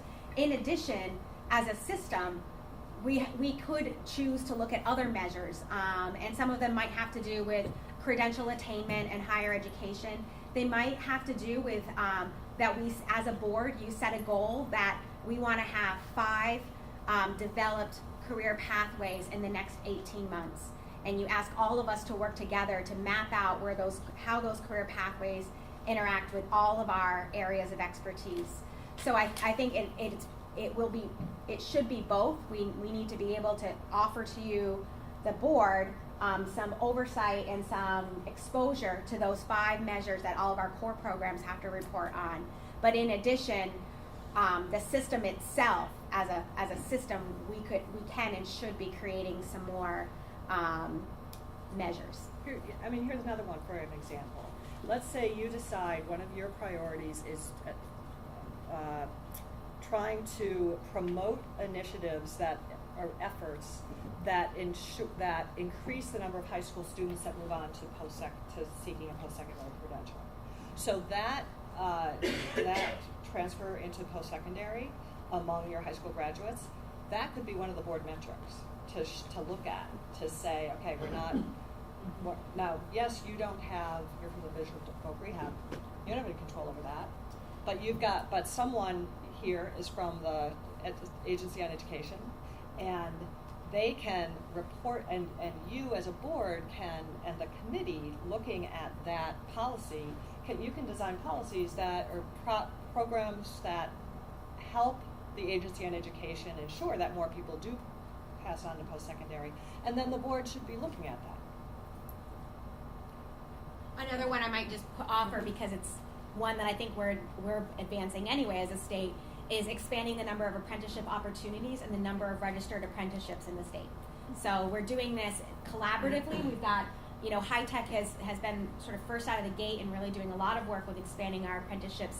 We're now looking at the ways that Voc Rehab can help support that, and how CTE can help develop more pre-apprenticeship programs that lead to a registered apprenticeship, and involving our VTC and CCV. So if you want to take apprenticeship and work-based learning as something that is an indicator of how well we're doing in the state, You might expand work-based learning into what Tom does with Youth Build and Resource, and what Alicia does with Job Corps, and figuring out what some of those experiences and how you measure that success. There's a couple more slides I'm going to show you on more specific functions of boards, if that is useful. Sounds like it might be useful. And then we're going to have some discussion about this. So I'm going to skip over this because it's too general, but I do encourage you all to look at that report that I mentioned. So I pulled this off of the Department of Labor website. There's two. This is functions of state boards, but I'm actually going to start with functions of local boards because it's a little more specific. And interestingly, in Vermont, as you know, there are no local boards. There's a state board, and you're considered sort of one region in the eyes of the Department of Labor in terms of like workforce regions. And there are specific things at local boards that you can think about each of your committees doing. So, and some of that, as we said, rising to the level of your regular board meetings as well, the things that seem that they're broader and more strategic. So analyzing regional conditions. So in your case, statewide conditions, but also, despite the fact that you're not, in Department of Labor terms, divided into regions, you kind of know you are. You've got the Northeast Kingdom, you've got whatever other regions, that's the other one I can mention. What? Southern Vermont. Southern Vermont. The SEDS, the Economic Development Department, has kind of regions, and so it is useful, of course, to look at what's going on in different parts of Vermont. So you want to look at that data. There are ways to engage employers. You can lead those efforts. Individuals can lead them. Maybe there's a committee that in a particular, here's an example, in a particular region, you decide that manufacturers or group manufacturing employers that really, really need some help fast. There are committee members and your staff who can convene those employers and talk about what a career pathway into manufacturing looks like to help fill the gaps that they're seeing now. That's the kind of thing that aspects of the board can do, and then report back to the whole board. Developing and implementing career pathways. I know that there's an effort already in the Agency on Education to develop career pathways, but the state overall, you as a board can say we are gonna have visible, on the website, career pathways in key industries, and that everyone kind of works to align with. Schools, colleges, etc., work to align with that. Employers have chimed in to determine what that career pathway means in terms of what people learn at different levels. That's the kind of thing that committees can do. Looking at promising practices, kind of sharing what you learn from other states, et cetera, et cetera. I'm not going to go down the whole list, but that's some of the kind of thing that WIA looks to local boards to do, but I would encourage all of you to do. And then looking back at the state, it's broader. It's reviewing policies and programs, looking at what the education department is doing, what the Department of Labor is doing, what Voc Rehab is doing in terms of different programs, talking together about aligning them and making sure they all kind of are feeders into a common career pathway. Developing guidance for the system, meaning guidance for all of the agencies I just described to align what they're doing. And again, about best practices. So now, one last thing. This is again a reminder that you are working with a lot of colleagues in the state who are working on very similar goals as you, and it's really incumbent on you it will help you in your work to align with them, to kind of borrow on what they're doing. The Vermont Talent Pipeline Management Group, for example, they're working on manufacturing, right? Manufacturing, healthcare, and construction. Okay, great, okay. So, all right, if there's a group of people like them pulling together employers to sort of look at the needs in those industries, you don't want to also have a committee doing that with a different group of employers. They're already doing it. Employers are busy. It's hard to get people to come to the table sometimes. They want to know that if they come to the table and offer their knowledge about what is needed in the industry and put some time into figuring out how to get people trained for their industry. They want to know that something's going to happen with that. And so by doing it together with groups like that already have convened employers, you're really kind of helping to boost that employer involvement in your work. What is the organization? Oh, the McClure Foundation has already, through the Department of Labor, Correct. put together a set of career pathways. So that's great and something to work off of. And you shouldn't just you should know that. So you're not running off to build different career pathways. You're working off of this as well as the ones that are being developed in the Agency on Education. And I'm hoping they're connected with these. Yes. Okay, good. Yeah, great, yay. And then the Vermont Futures Project, I can't remember what that is. Oh, that's the folks who put out the 20 by 25 goal. Nope, that's No. the group that is the Chamber of Commerce that has identified that we're having labor shortages in the neighborhood of 11,000 people annually. Right, okay. Soon. So I looked on their web, they're just a great source of data. I mean, obviously, the Department of Labor has all kinds of data. You all have data.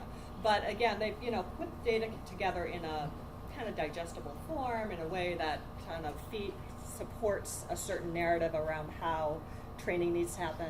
So, take a look at who's involved with them, by the way. Is anyone here involved with Vermont Futures Project? Okay, great. Do you want to say anything about them since I'm sort of stumbling about? No, I mean, I'm associated with them via the Chamber of Commerce, which kind of Okay. Vermont Chamber, which kicked it off, but it is an independent group. It's meant to be an independent group such that as governments transition and people transition, you have a Yeah. same set of strategies independent of. Yeah, no, I totally get that. Part of what thank you for pointing that out. And it is an independent group, and I recognize that. I guess what I'm saying is, if you've got an independent group over there, perhaps you're working with a group of employers around an industry. They're recruiting employers into internship programs. Let's say, if your school system is built in a certain area, are trying to find employers to do some work-based learning. Kind of reaching out to people who are already working with employers, reaching out to organizations that already are kind of aggregating employer demand, and understanding what they're doing and aligning with it is the point. Not kind of making them be one and the same. Or does everyone understand what I'm talking about there? Okay. Do you have a question? Just like not to duplicate efforts that are already. Exactly. Not to duplicate. Exactly. And I think that's one of the biggest challenges that the Workforce Development Board has had, is just trying to corral and see who's doing what where all around the state. Because there are, we took a great deal of time just trying to identify everybody who's doing everything, because, something may be going very well, but it's not being done in this corner of the state, or You just could like it's being done sponsor in that corner of the state. Yeah, you could sponsor a big confab and invite these folks, and everyone talks about what they're doing and what they see as similar challenges and what they've figured out over in this corner of the state that maybe this corner of the state wants to borrow. That would be the kind of thing that the board could do. If you. Or are we talking about aligning outcomes so that we're all working toward the same goal? Maybe you said no one's out of the room, but in other words, all these groups doing things is great as long as everyone's measured and Ideally, you're all working toward the same goal. Yeah, I think so. Now, if there's radically different goal, if there's a group over here working on goals that no one else agrees are the right ones, then it is what it is. But yes, to the extent that it would be great if you're all working toward the same goals. Yeah, exactly. I think that was the point, is with like Vermont Talent Pipeline, obviously Joan knows, but if there are career pathways that they're working on, the board itself isn't going to, I'm hoping, wouldn't say we're going to go do these other 3 career pathways. We're going to accept that work, and that work is going to be part of it. We're not going to replicate or duplicate. And similarly, when we're creating our goals and our visions, you noted that we added a 6th goal this year about increasing the labor force. I think a lot of that was informed by employers and the Chamber of Commerce's work with the Vermont Futures Project that showed that need. So we're both, sort of creating space for these other organizations to be part of the system, and then also trying to shape our work around what other groups are doing also by endorsing it and accepting it. and leveraging it. They've already done the work, so you don't have to. So I think, given the time, we're going to get to some discussion here now. This is, I wanted to share though, the responses in the online survey that some of you provided that are kind of interesting and kind of, show that folks kind of, there's real appetite. I mean, Frank was talking about this before, like, there's real appetite to kind of get more involved and like do this kind of coordinated work, alignment work, which is really reflected in these comments. We'd be more effective if we reorganized and got to work, said someone. Taking ownership of their leadership, that was an interesting phraseology as opposed to our leadership. I think that's really, everyone should be thinking of, it should be an hour, you all have leadership together. A clear set of metrics we've talked about. More frequent communications is what someone was looking for. Utilizing subcommittees, which Dustin and Sarah have talked about. Making sure to be focusing on populations who are on the fringes of the labor market. That is obviously important because those are kind of key populations that are need to be served through WIOA, and also are key part of the populations because you can't afford not to pay attention to them and meet their needs so that they can be more involved in the labor market. Committee work, we talked about the time issue, and someone said it'd be great if we had a more public presence and could articulate issues and solutions. So, that's interesting. Again, like, what would that mean, have the board have a public presence? That would be another way. I mean, that kind of convening I talked about would be one way to establish a public presence for yourself. So that's what some of your colleagues thought, and I'll provide all of the feedback from that survey to Dustin and Sarah. So for the next 15 minutes or so, I want to encourage you all to have some discussion at your table, kind of reflecting on what you've seen and heard so far. Think about these questions, and it would be great if someone at your table could take notes, only for the purposes of then sharing back kind of highlights. What was that key? Was there a key aha moment or a great idea that the table loved that you want to share with the group? So spend 15 minutes just talking among yourselves, someone take notes, and someone be prepared to kind of share back what your discussion was. So why don't we start over here? I heard a little bit of talk around this table, a good idea that came up, but could someone just kind of fill us in on a couple ideas that came out that you thought are worthy of note? Sure. So our group we've learned a couple of things that we're not all familiar with 70 by 2025, and some of these initiatives really aren't bread and butter, and that actually I think is an important piece of information because it shows where we as a board can begin to share information. So communication was a big tool. We were wrestling with what is the role of the board in both being connectors and giving out information and pulling all these pieces together so that we can work off of one another. Then we shifted a little bit to employers and how employers fit into the rest of the work that's being done. And a couple of really great ideas came out. One is that perhaps one of the functions of the board, we could create a guide to, almost like a guide to state government, what services are available, who does what, so that when you have an employee or your employee has some type of situation, you need to access a resource, it's there for you. And that can be in written form. We also was suggested that we create a couple of videos from our state agencies. Here's what we do for you, and here's what we do for Vermonters, because all of our agencies are both supposed to be serving job seekers as well as employers. So those were a couple of ideas that came out. Did I miss anything? Still a lot of confusion about what the board's supposed to be doing. And I guess Yeah, it's because there's nothing, I mean, there's no, except for these broad stroke things, there's many, many ways that you might approach that. So, yeah, but it's kind of for you all to decide.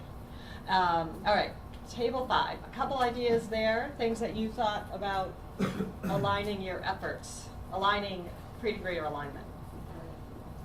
Hello everyone, Alicia Branjan, Northland's Job Corps. My first time being here, happy to be here. All right, so you mentioned earlier that we do not have local boards. However, in Addison County and Jones area, we do have meetings around a lot of different things. We don't necessarily call it a workforce development board, but there's definitely agencies that meet together to have commonalities and get information out. So the suggestion that we had was state board, 55 members plus, maybe developing organizations or areas where they can go out and have a mutualized workforce development board and localized agencies go out and then bring that information back to the statewide board to disseminate it and make sure that it all kind of gets funneled into one area, which is its work. So that was one of the things that came of that. Also, kind of on Sarah's pieces, the career spotlights for the Department of Labor website and putting businesses out there, what it is that agencies do, and making sure that those areas are explained so that as we sit here and talk, she thought we were closed. I'm like, nope, we're not. We're still open. So there's a lot of places out there, small communities that are kind of hidden and really need this assistance, and to utilize that resource to be able to see that. We also talked about the prisons and the fact that incarcerated individuals are not counted, and how important it's going to be in a couple of years when those, or even now when individuals are being released from populations, and the training and the resources that can be utilized to go into possibly the prison areas and train individuals so that they have a career once they get out, so that they cannot return back to the jail for when we educate. Thank you. Okay. Great, what about table 4? So I think our conversation probably looked a lot like what the first table kind of talked about.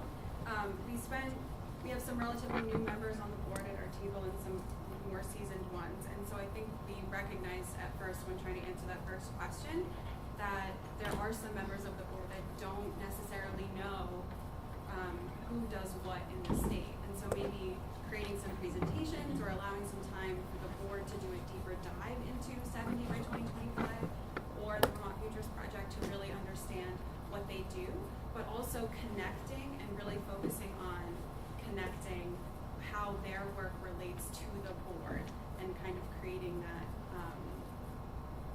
like coming full circle, because I think we identified that was what was missing, is how all of this work connects to the work of what we're doing and what this bigger group does.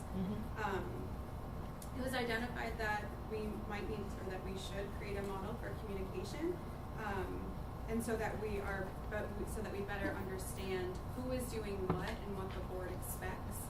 So when we talk about one issue that was brought up was this idea of a gap analysis of what jobs we have now, what jobs we'll need in the future, and if there are individuals or programs or institutions that are providing training for those jobs, what they need if they're doing it, and what as a board we expect from them.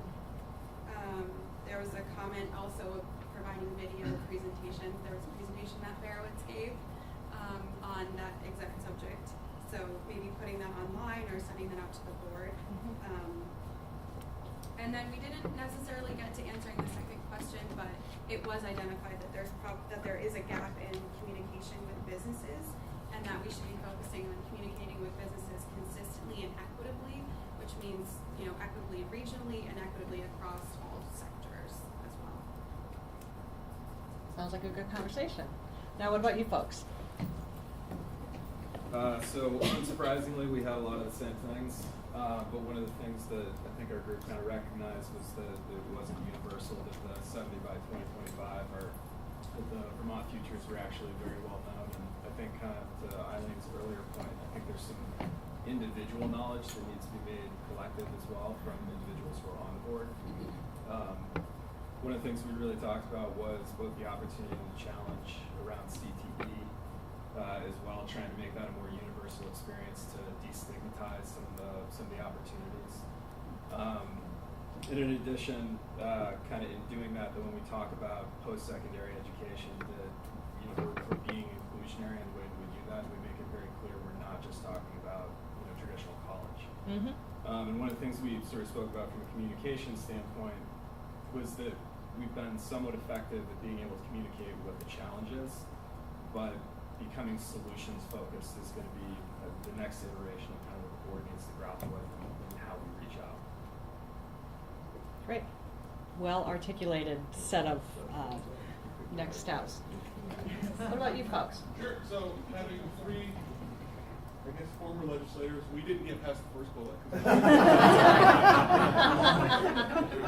But our conversation really focused on how we can both identify the economic needs for the state of Vermont regionally, and then figure out a way to make sure that the credentials Vermonters are pursuing fill those needs, right? So not only that that folks are pursuing credentials or curricula that are meaningful to them and give them the type of skills that they'll be able to enter the workforce with, and maybe are stackable and can go on to a 2-year degree or a 4-year degree, but also that they fill the economic needs in the place that they live. So we got really kind of down in the weeds.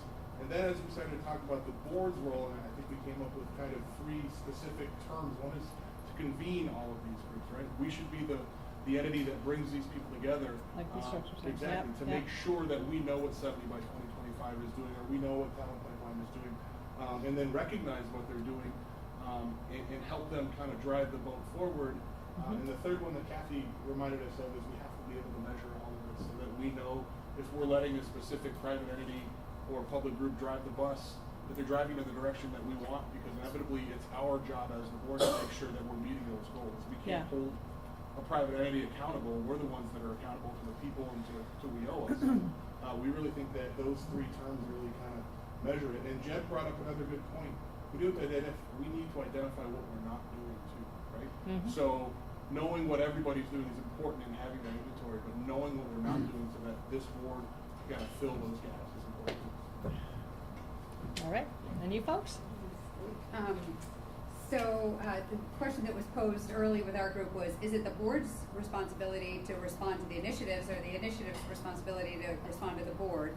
And I'm not sure that we fully answered that question, but I think what we did realize was that we have board members that are on some of these other initiatives, and it would be great if we could make sure that we're all sharing the information, and perhaps, I know we made a point to meet with the folks for 70 by 2025, as well as Vermont Futures. We meet with the Talent Pipeline folks, but more broadly as a board, as Dustin just said, like making sure the board knows what these initiatives that are going on, and if we're missing them, hopefully the board members that are working on the other initiatives are bringing them to us, because it would be great if we could support each other in some way and make sure we're all rowing in the same direction.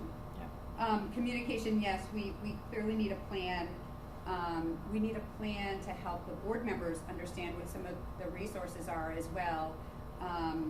One of the examples that was brought up is actually right within state government. Lisa Menard, Commissioner of Corrections, we had been working through have been working with Lisa, because there are the community high school. We have folks in community high school who they're training to do certain skill sets, and yet there's a lack of resources. However, under WIOA, we have federal dollars to use for youth, and the majority of our money is for out of school youth. So how might we get a waiver to consider these students that are in community high school as out of school youth, so that we can drive more of the federal dollars there and give the resources so that we can train these students to be CDL drivers or auto mechanics, so whatever it is our need is, you know, again, kind of making sure we all share the information we have about funding sources. We want to make sure employers are letting us know what they need beyond just saying we need people. We have some employers, Diane Delmas left, but she was saying employers are willing to do apprenticeships. And so we need employers to work as partners with us to, you know, communicate to us that we're willing to be your partner, we're willing to do an apprenticeship. We understand that we have to give them some guidance on how to establish those and whatnot. And we, I think as a board, can somehow bolster apprenticeships. I'm not sure what that totally looks like, but I do think that we agree that apprenticeships are something that we're learn to earn to learn programs are bolstered. And then last on alignment, I'm not sure I guess we did kind of talk about that a bit. We just said, you know, WIOA certainly, I think Tim called it the perfect storm.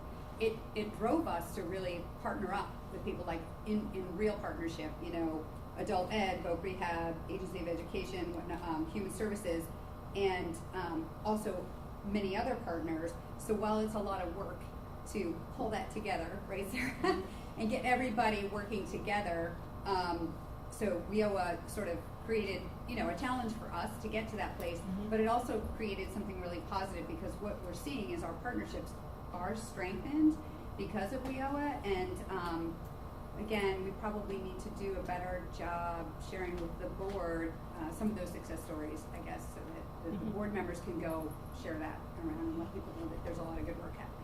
Yeah, okay. Yeah, good conversation. I mean, I think I'm taking notes, and I think I'll hook up with Sarah and Dustin afterward around like the very specific good ideas that are coming out of this. I mean, so many of you talk about communication, and I was thinking to your questions about like, well, what does this really mean for the board as opposed to individual agencies? One thing, there's a few things you can identify, like a bunch of you said, how do you make the board, how do you put information in the board's hands to be better champions? And I could see the board deciding to do something for the employers among you, where like you all, the employers in the room, can be champions among your networks if you know what you're championing. And maybe it's about apprenticeship. Maybe you're bullish on apprenticeship, and you go around and you go back to your associations and your chambers of commerce in different parts of the state, and you say, hey folks, apprenticeship is a great thing, and here's why, and I want to encourage you all to get involved. Or short of apprenticeships, we all collectively really need to provide high school students with concrete work experience in order to do X, Y, and Z, the goal of the board, whatever the goals are. And will you, my colleagues in this Chamber of Commerce in this corner, work with me to work with the school system in our region? I think that's what you all need to think about. Like, what are those key priorities? Is it apprenticeship? Is it CTE, a destigmatizing, I like that phrase around CTE. Are you building CTE and wanting to make sure that everyone feels comfortable with that, the concept of CTE, and that it's and redefining what post-secondary means? It's not just college, there's a whole array of options. Maybe that's part of the communication. Maybe that's a priority. And then with those communication tools, you go back to your networks. Anyway, so I think that this is like you've got the beginnings of some really great ideas there. I wanted to mention one thing, and this is like a little random, but it gives you a sort of a concrete sense of something. With the notion of destigmatizing CTE, you reminded me of this group in Delaware, the Delaware Pathways Initiative. There's an initiative all over the country, and Jobs Future happens to support it, called Pathways to Prosperity. So we'll talk about that when we're talking about career pathways in a second. But basically, we help schools and colleges develop 9 to 14 pathways. And so it's beginning in high school. Kids are offered opportunities to get work experience, define what their pathway might be, and those, they might not go straight into the labor force. They may go on to a certificate program. They may go on to a 4-year degree. But nonetheless, the sense of vocation occurs in high school. And in Delaware Pathways, what they specifically did, they wanted to make sure that they chose a non-traditional careers. It wasn't just the trades. I heard mention of the trades before, which is great because we need people in trades for sure. But they were aware that there was a stigma. There were a lot of parents even who didn't want their kids to go to a CTE program that was about blue-collar employment because, and, you know, everyone, Delaware is a different demographic, but they wanted to feel like their kids were all going to go off to 4-year degrees and get white-collar jobs. So they specifically developed an IT career pathway because thinking, okay, IT helps to moves away from that stigma that people still have, unfortunately, around sort of like blue-collar work. Let's do it in IT. We have a desperate need, they did, in IT in Delaware. And so the agency, it was their education department that actually built, they take the lead. But the board is kind of directing it, guiding it, communicating it across all agencies, and making sure that everyone in education and throughout college are all working on this coherent career pathway around IT. So I don't know if that helps give you a concrete example, but there you go. There's one, and I'll keep throwing them in. But there's an idea for you if you want to focus on CTE and if stigma is an issue here, and I'm not sure that it is, but. All right, we're going to talk for a minute now about career pathways and come up with some career pathways and sector strategies, which is really like career pathways, but in, you know, around specific sectors. Again, like bear with me, there's some general stuff here about just even what is a career pathway, and then we can kind of get into some more specifics. And again, we'll have some little conversation before lunch about what career pathways means for you in Vermont. How many of you, though, there was about half the people who answered the survey felt like they were comfortable and understood what career pathways were. How many of you would say you fall into that camp? Who understands what career pathways are?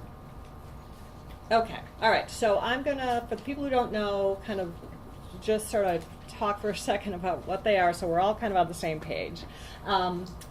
And so here's the idea. There are people in various systems and places that are your recruits, so to speak. There's people in adult ed programs, there's people at the career resource centers, there's people in high schools and CTEs, there's people coming out of, there's people coming out of corrections, etc. And the notion of a career pathway is that it's a system of well-connected and transparent, meaning visible to everyone and obviously connected by education, training, and credentials and support services. So that is what a career pathway is, and if we keep moving on here, so anyone might come into a pathway, which perhaps involves at the high school level some CTE programming, where you get an initial certificate and could, if you want to, go enter the labor force for your first entry-level job. Or you continue along the pathway, which involves now college-level work, and maybe you get a 2-year degree into your next job along the pathway. The pathway also connects to 4-year degrees and to move on, etc. The connections, and so a career pathway is built around a particular industry needs. So let's say it's IT, focusing on keeping that example.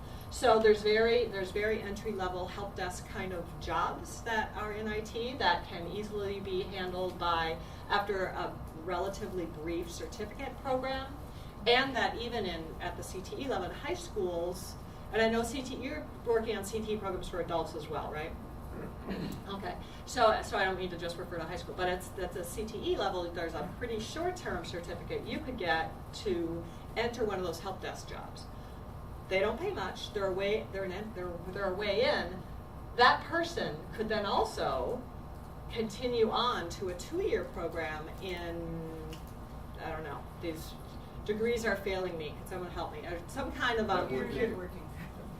There you go. Networking degree, and then they could go into a job.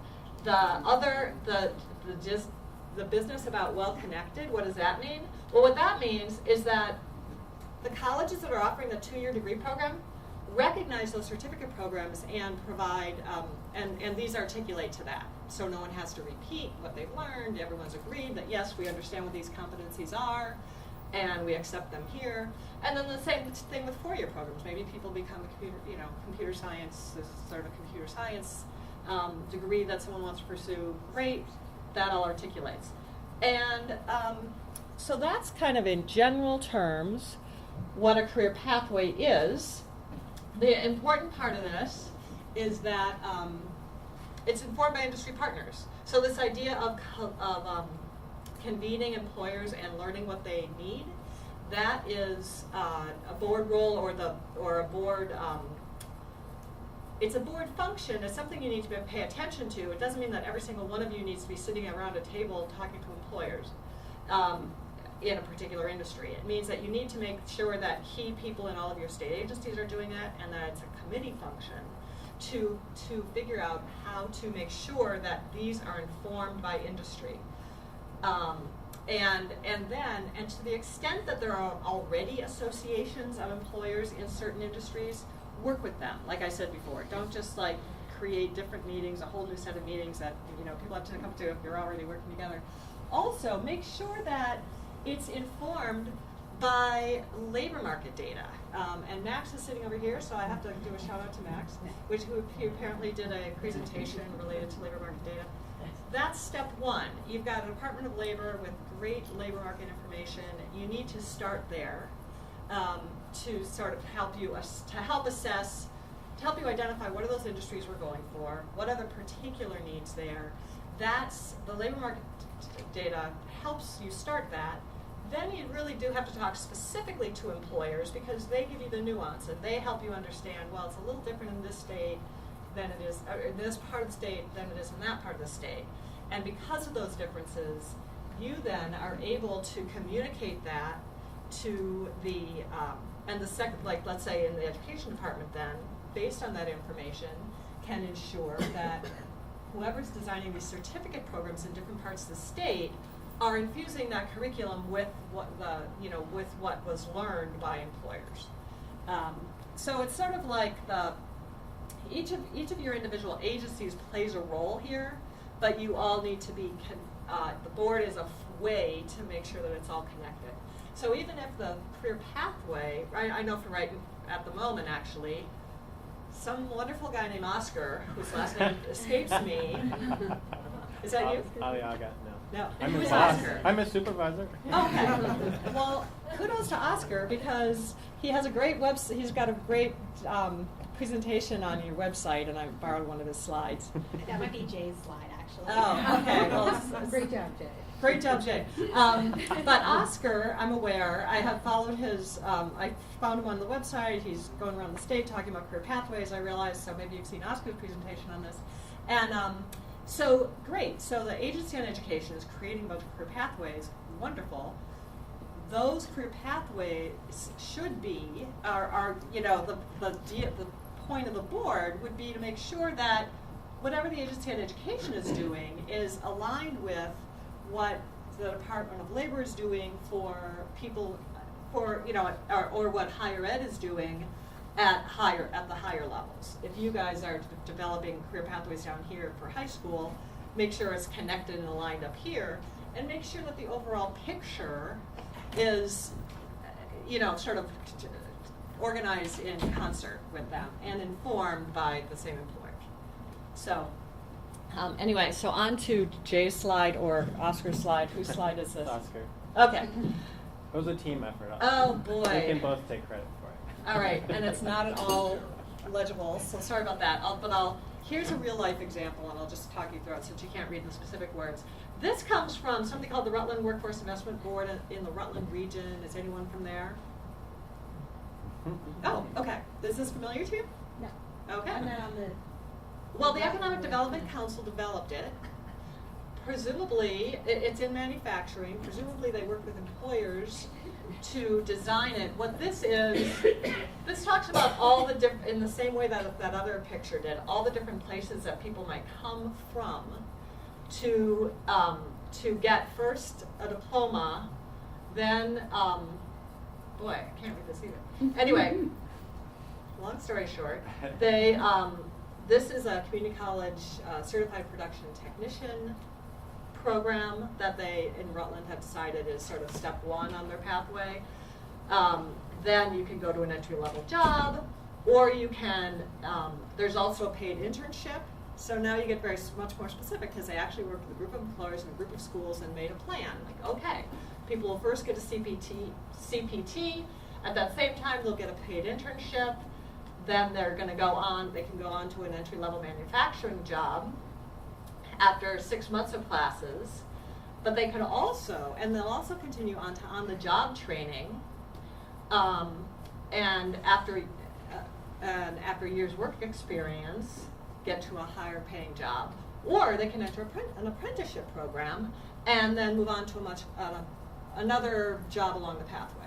So this is, they kind of conceived of a very particular model that ties these different levels together. And one thing to say to all of you, this notion of like the on-the-job program, if a particular region is planning all this, the aspect, as you are figuring out as a board and elements of the board how to support a region to do this kind of thing, it's a matter of making sure they're leveraging all the resources in that community. So they have a local community college with the CTP program, they're leveraging that. You can bring to the table the fact that there are on-the-job training dollars that would support this person over here. So it's kind of like leveraging the various sources of funding. Now I know you're probably looking at me going, we don't know what all the sources of funding there are. You don't, but you will, because Sarah and Dustin will help you learn that. But also, yeah. And I just want to add, because you did create a career pathways subcommittee who are going to be reviewing things like this. For example, when this comes before the career pathways committee and Lisa or Dave are sitting there, Lisa may say, hey, where does the Rutland Regional Correctional Facility, where do our inmates fit into this? And Dave may say, where do veterans come in and out? And is there a component of some military service that can integrate into the career pathway in some way?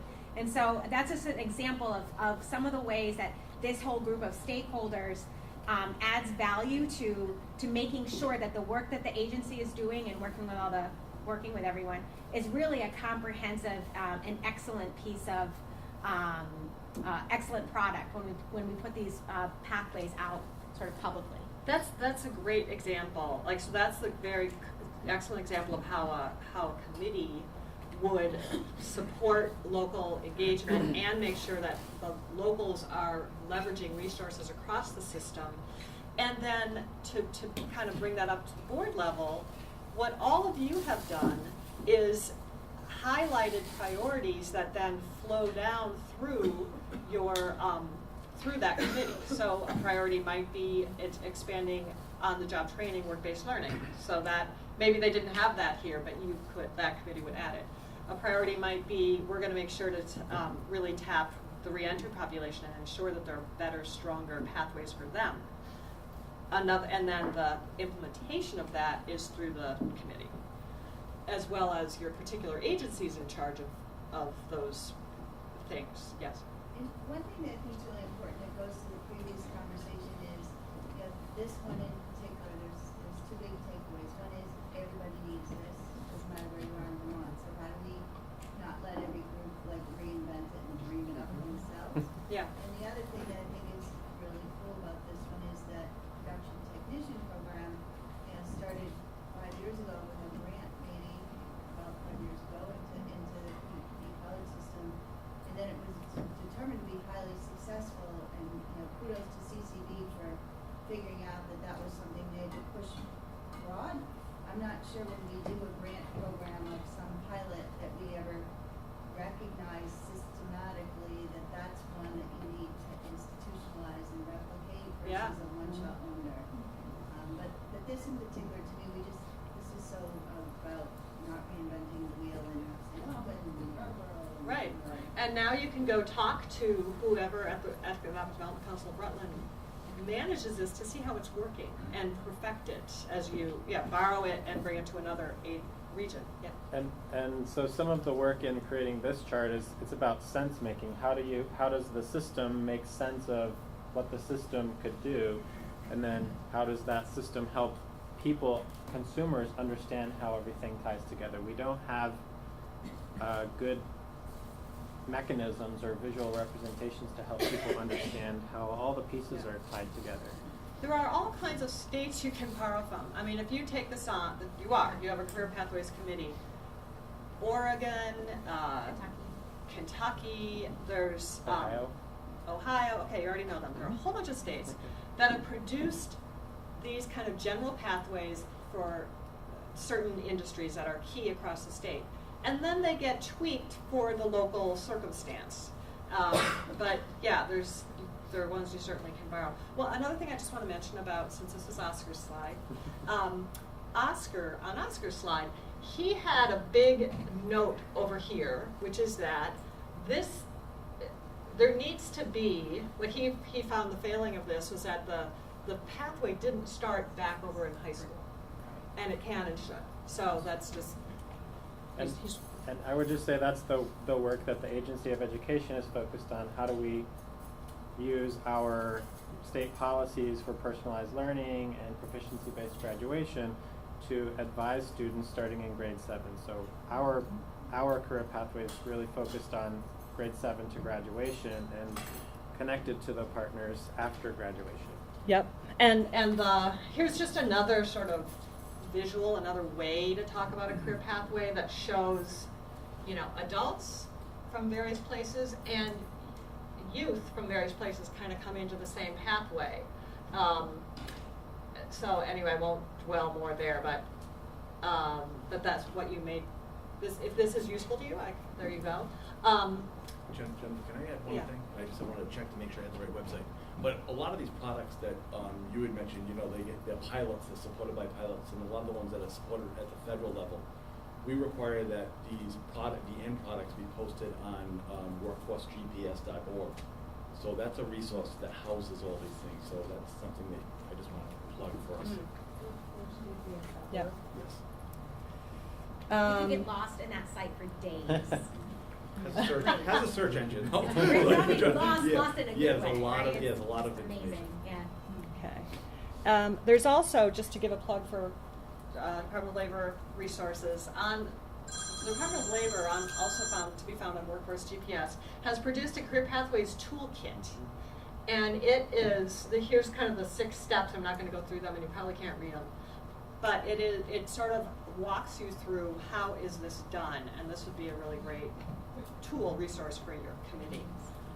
So now I think we should talk about sector strategies, because sector strategies are sort of like building a career pathway, but in particular sectors. And the things to think about are, as you build these, working with multiple employers and multiple educators. So looking at a region, instead of individual schools may work with individual employers for an internship or what have you, but what you want to do is you and your agencies, all of you individually, want to look at for those groups of employers that represent an industry, and that's what a kind of sector approach is like. And I'm just wondering if we should, let's see, we said 12:30 for lunch.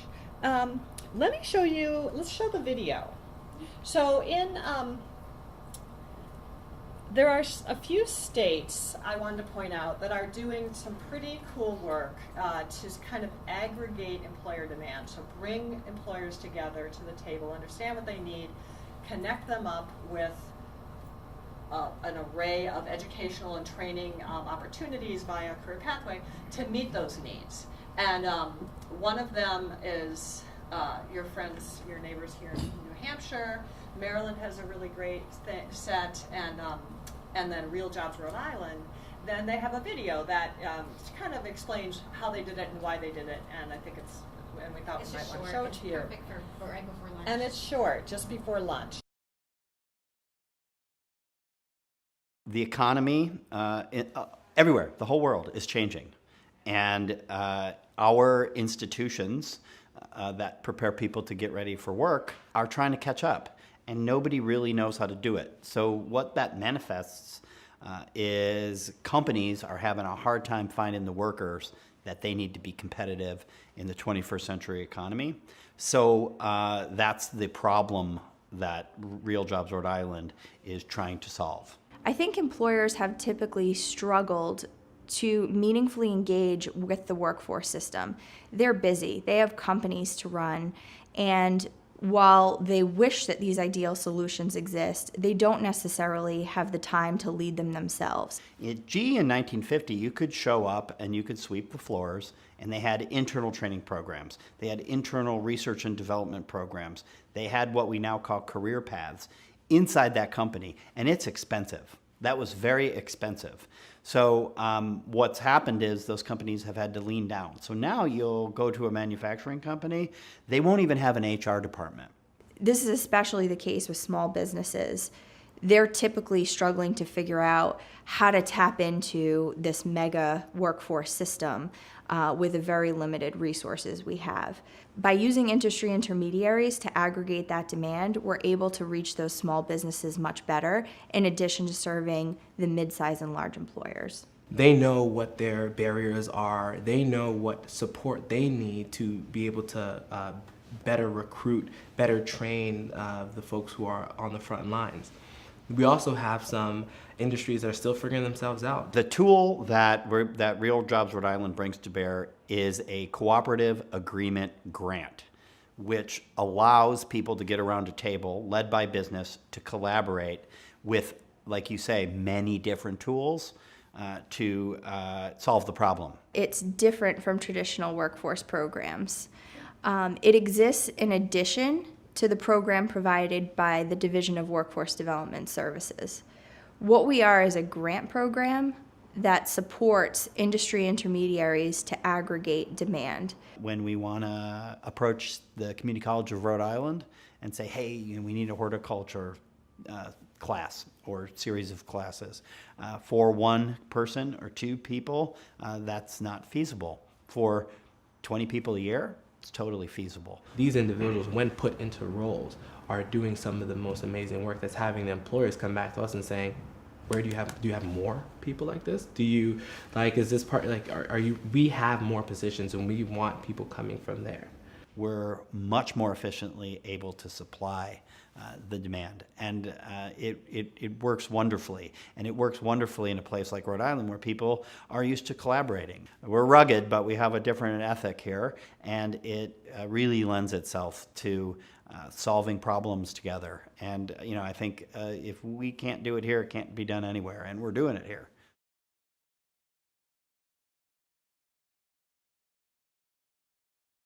So they obviously did that are doing it via a grant program.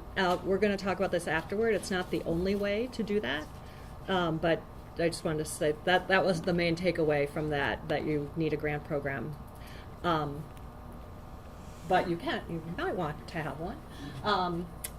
Anyway, so before we go back to the issue of sectors, and I want to share a couple other examples, I wanted to, we kind of wanted to take a step backward and try to get more to this issue of the board per se, and then individual, kind of what you all as individuals do, what individual committees do. Because I think you're all, I'm sensing some of you are like, okay, well this is all cool, but what are we supposed to do, the board? And that's a little bit of the challenge, or the question, and it's, so basically, you set direction and policy. You say a sector approach for manufacturing is our priority, and that's how we're going to achieve whatever these goals are, and go do it, people. So then the people so that's kind of at the board level, and then the individual agencies involved in the individual agencies who have the programs, they have a role to play.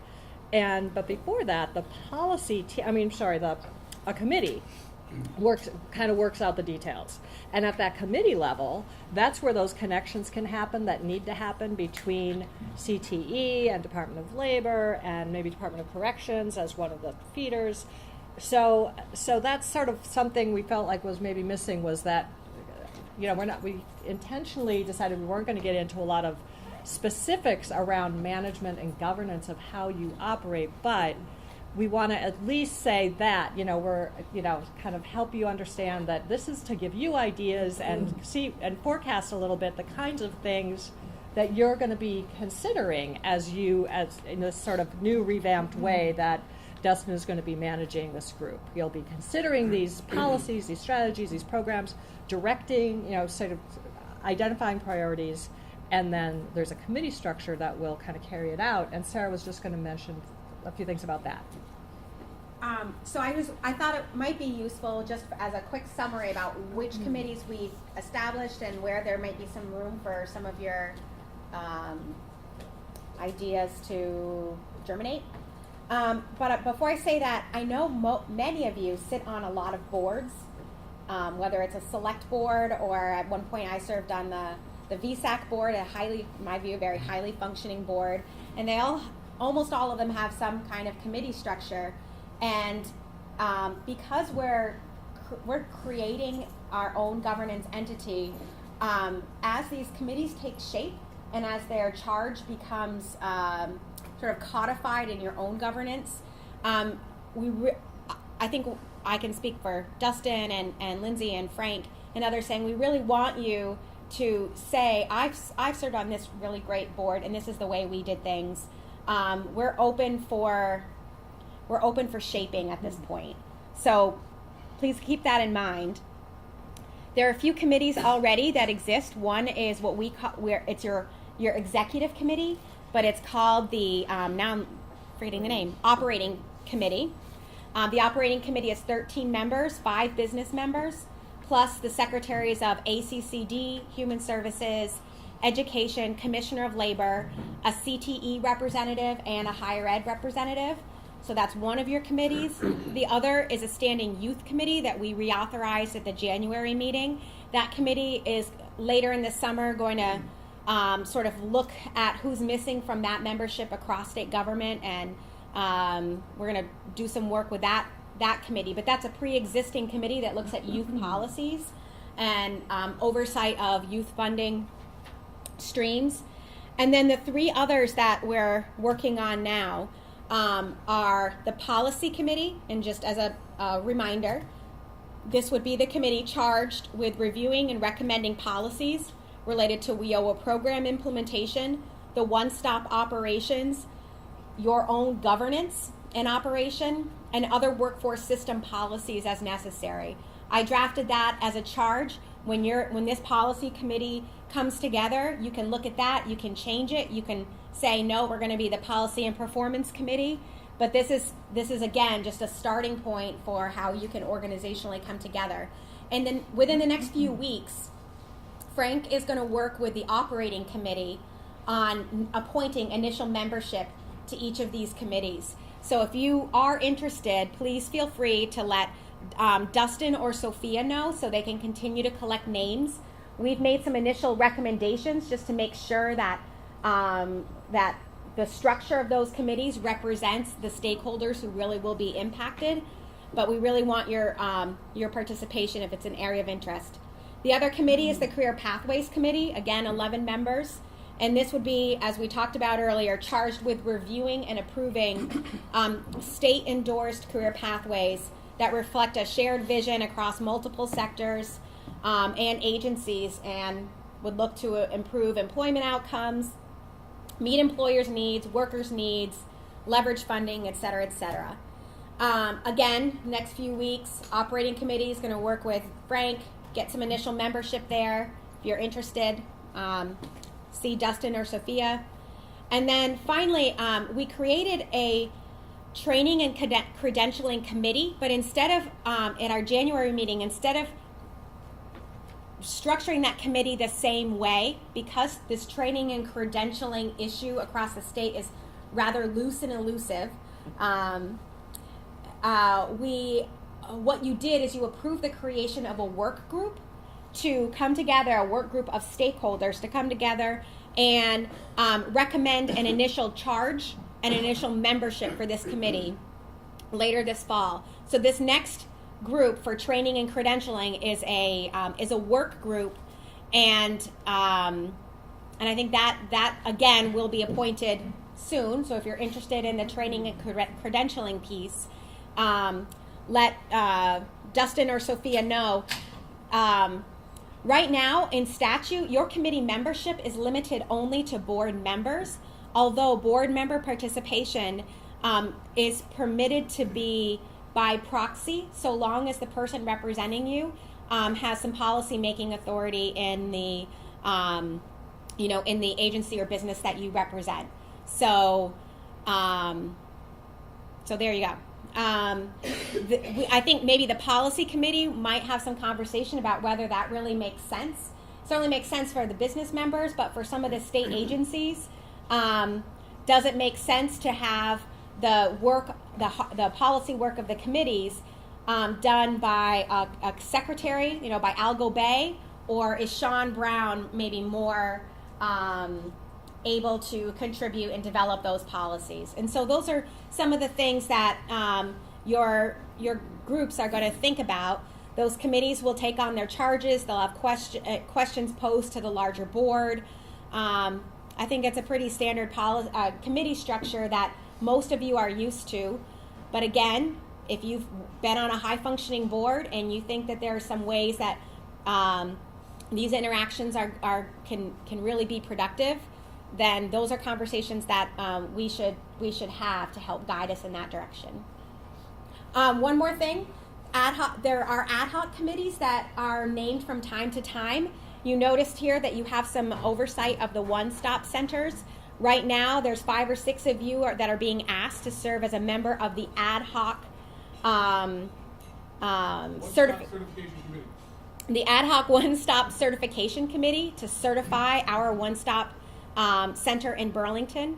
So that's another example of ad hoc committees that we've put together to try to perform in the interim those oversight and accountability functions. You may, as a board, decide that you want to actually have an accountability committee, or you want to charge another one of your committees to doing those sorts of things. So that's a little bit of a where you are right now and where you might be headed. Yes. You might not know the answer to this yet, okay. But has the operating committee discussed how communication between the committees and the larger board would be, how that would engage? I have not been engaged with the operating committee as much. I don't know if the commissioner can answer that now, or if that's something you guys had discussed earlier. I think it's still a little bit in the works. We're still open to suggestions, but one of the ideas we had talked about earlier was, not broadly, I was talking with Jennifer, was the idea that at each of the board meetings, the committee would come in and report in, so to speak. There may be communications that happen leading into that board meeting, but it would be nice if at each board meeting there was an opportunity for those committees to report out what's going on, and we can have an opportunity to make sure that, again, we're all working together. But we are completely open to suggestions. So if you have an example of something that works really well, please feel free to share. So I do, and who would I reach? Dustin. Okay. All right. Thank you. Yeah. And to add to what Lindsay was saying, here's another thing about that I'm aware of from other states in terms of how the committees and the boards interact. So in addition to reporting out, the committee can come to you with a question or a need. The committee can say, especially to the employers in the group, be like, here's what we really need to recruit some employers around, like I said before, apprenticeship or internships, or we are looking for more insight into, employability skills training that we want to infuse into our CTE classrooms. I'm just making that up. But, whatever it might be, there are certain, you don't do the work, but you advise and guide it. And so those committees will look to you for some of that. Did I overstate? No, okay. I think it was perfect. Okay. So before we get to a little just back to the conversation about that idea of career pathways and sector strategies, there are a couple other examples or things about that that I wanted to share from my lunchtime conversations that might help you as you're kind of thinking about what does the board do versus what do the committees do versus what do the what do the individual agencies do. So if you don't mind, Jay, taking your example. So we've mentioned that the Agency on Education is building some career pathways with the help of a new career pathways coordinator named Oscar, who's built wonderful slides. And he and does other great things too, I understand. And so at the moment, that's happening within the Agency on Education. But what it could be is the Agency on Education could be the operational vehicle to build the state's career pathways. If this pathways team says, okay, yes, we need pathways in X, Y, and Z sector, they're already let's build off of what happens in the Agency on Education. As opposed, so the board can say, this is the state's career pathways, not this is the Agency on Education's career pathways for CTE. And then in addition, so Jay was also saying, it started with a grant. There's now, the grant went away. Now there's limited dollars for communicating them. One way to make career pathways really work well and be known among everyone from the high school guidance counselor to parents to people at the Career Center to unemployed people to people corrections helping reentering citizens connect to something. Transparency, like having a website with all the career pathways and having those individuals understand how to connect to it, is key, and that's all about communication. So Jay is saying, we don't really have the money for communication, we lost the grant. But if it's a board responsibility, maybe the board comes up with that funding for education. Communication. Maybe there's a special grant the board goes for, or maybe there's someone in someone else's communications budget, those career pathways can get advertised. So that's just another example. That's a way to not sort of think about yourselves as individual agencies, but think about your agencies as operationalizing these broad strategies the board comes up with. I don't know if that's helpful. Oh, and one other one, if you don't mind my sharing our conversation. So Lisa and I were talking about training that goes on in correctional facilities, as well it should, because most people need, come out, and a key recidivism, anti-recidivism strategy is making sure people have jobs and ways to support themselves. So they do training and don't necessarily communicate that much with employer. She recognized we really do need a little more input from employers about what that training should be. Again, that's something that if, as a board, if there was a more coherent kind of structure to gather that employer input into programming, then that could then get used at Department of Corrections, at CTE, et cetera, et cetera. So just another way, it helps the state in all of its various operational capacities to build on each other's, build on its, leverage its own capacities. Does that help? Those are good, helpful examples? Okay, so we're not going to go through other videos or say much about these other initiatives. I'm just mentioning them, and you can, actually these slides will be made available, and these things are linked, so if you want to look at their websites and learn a little more, and at the end there's also a bunch of resources to take a look at. So you're all welcome to that, and Sarah or Sophia will share them with you. Here's what's going on in New Hampshire. And you just might want to talk to them because they're next door. Why not? Unless you've got some competition going. No. Okay. So, all right. So they started this thing, the Sector Pathways Initiative. They said, okay, we have employers who struggle to achieve their hiring needs. We are going to bring them together, and we're going to connect them to training providers. It's this is a little bit of a repeat, this is all the same thing, right? We're going to align what educators do with what employers need.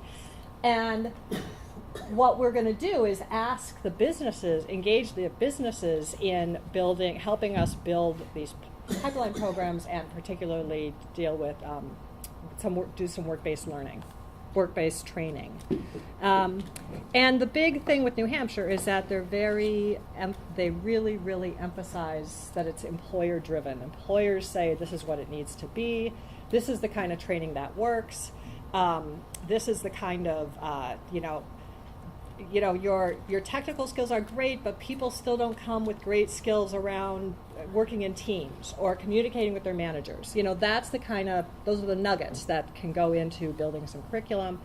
Or they say, you know, it doesn't work for me to work with the community college that only has start dates of September and January. Is there any way to chunk it out and have modules? And maybe the answer is yes, maybe no. That's just an example of something community colleges have done, again, to be more responsive to employers who really quickly are looking to train people. So they just have an initiative you might want to look at. And in terms of funding, I just wanted to say something about funding. So you heard the Rhode Island folks say they had a grant. What they did with money is they provided small grants to local groups, they're calling them intermediaries, who bring those employers together. This kind of coordinated, collaborative stuff does take some staff time. And that's what those grants, local grants, paid for. In New Hampshire, they are doing it from the board level. They have a board person whose job it is to help to go around and build these sector groups, building very much on some of the work that's already been done. They have a manufacturers association. You know, they're not reinventing. They're going to groups that exist. Jay told me, and you have the same thing. Jay told me that their CT programs around manufacturing and other things are being informed by that pipeline initiative, whose name I can't. Talent Pipeline Management Project. Okay. So anyway, I wanted to just say that because that grant system is one way, staff driven is another way. Borrowing ideas from other organizations that have some staff and are doing this convening. So that's another way. And this is this role of convening is called a sector intermediary. And intermediaries again they're the board, they're the Vermont Talent Pipeline. They can be a variety of things. Rutland Economic Council. In our state, the RDCs, often the Regional Development Corporations, right, are often the intermediaries. There you go. Okay, so and this is the kind of work that they do. But so that's sort of operationally, if you're thinking, okay, yeah, we like this idea of sectors and building pathways around particular industries in need. This role of the intermediary is something that needs to be played, but it can be played by a variety of entities. Okay, so now another little bit of conversation at your tables. What do you all think? How do you think that you might be able to organize career pathways by sector and coordinate them statewide or regionally? Let's have just a little 10-minute chat on that, and then we'll come back together. All right, so we're gonna, in the interest of time, share out, but let me ask you to do this. Share just one brilliant idea, and whatever kind of, or if you don't, you're laughing. All right. One idea that you thought was pretty good. Idea. How about a regular idea? Brilliant to pretty good is fine. You have 10, right? So, maybe one. And then, but if there's already been an idea, you say, oh yeah, we talked about that, and here was our different idea. And so on and so on. So don't repeat each other, just give a different idea. Even if near the end it's not brilliant, So why don't we start this way? We start on this side then? Yeah. Well, we're going to start with these guys. Okay. They'll be, yes. What's your brilliant idea? You laughed because what's your pretty good idea? Well, we didn't laugh because it wasn't brilliant. Everything. It was brilliant. It was a lot. Oh, okay. Well, what was one of them? Pick one. Well, pick one. Well, I guess that my initial thought about organizing career pathways by sector is, well, yes, but also you have to have specific jobs and in those sectors. A sector is just a big bucket, so of course they should be organized by sector, but you have to eat the elephant one bite at a time. Yeah, right. That's what career pathway building is, exactly. What are those jobs within the sector, and what do they tie to for So just want to riff off of that, and Oh. this is not my idea, so full disclosure. This is Okay. Tiffany Kuhn from All right. CCTV. She has brilliant ideas. She is brilliant. And then we can go next. It's probably your idea, Dustin. But, It's not my idea, I have no good. are we actually organizing this the wrong way, and should we be looking at career clusters versus sectors? That's my idea.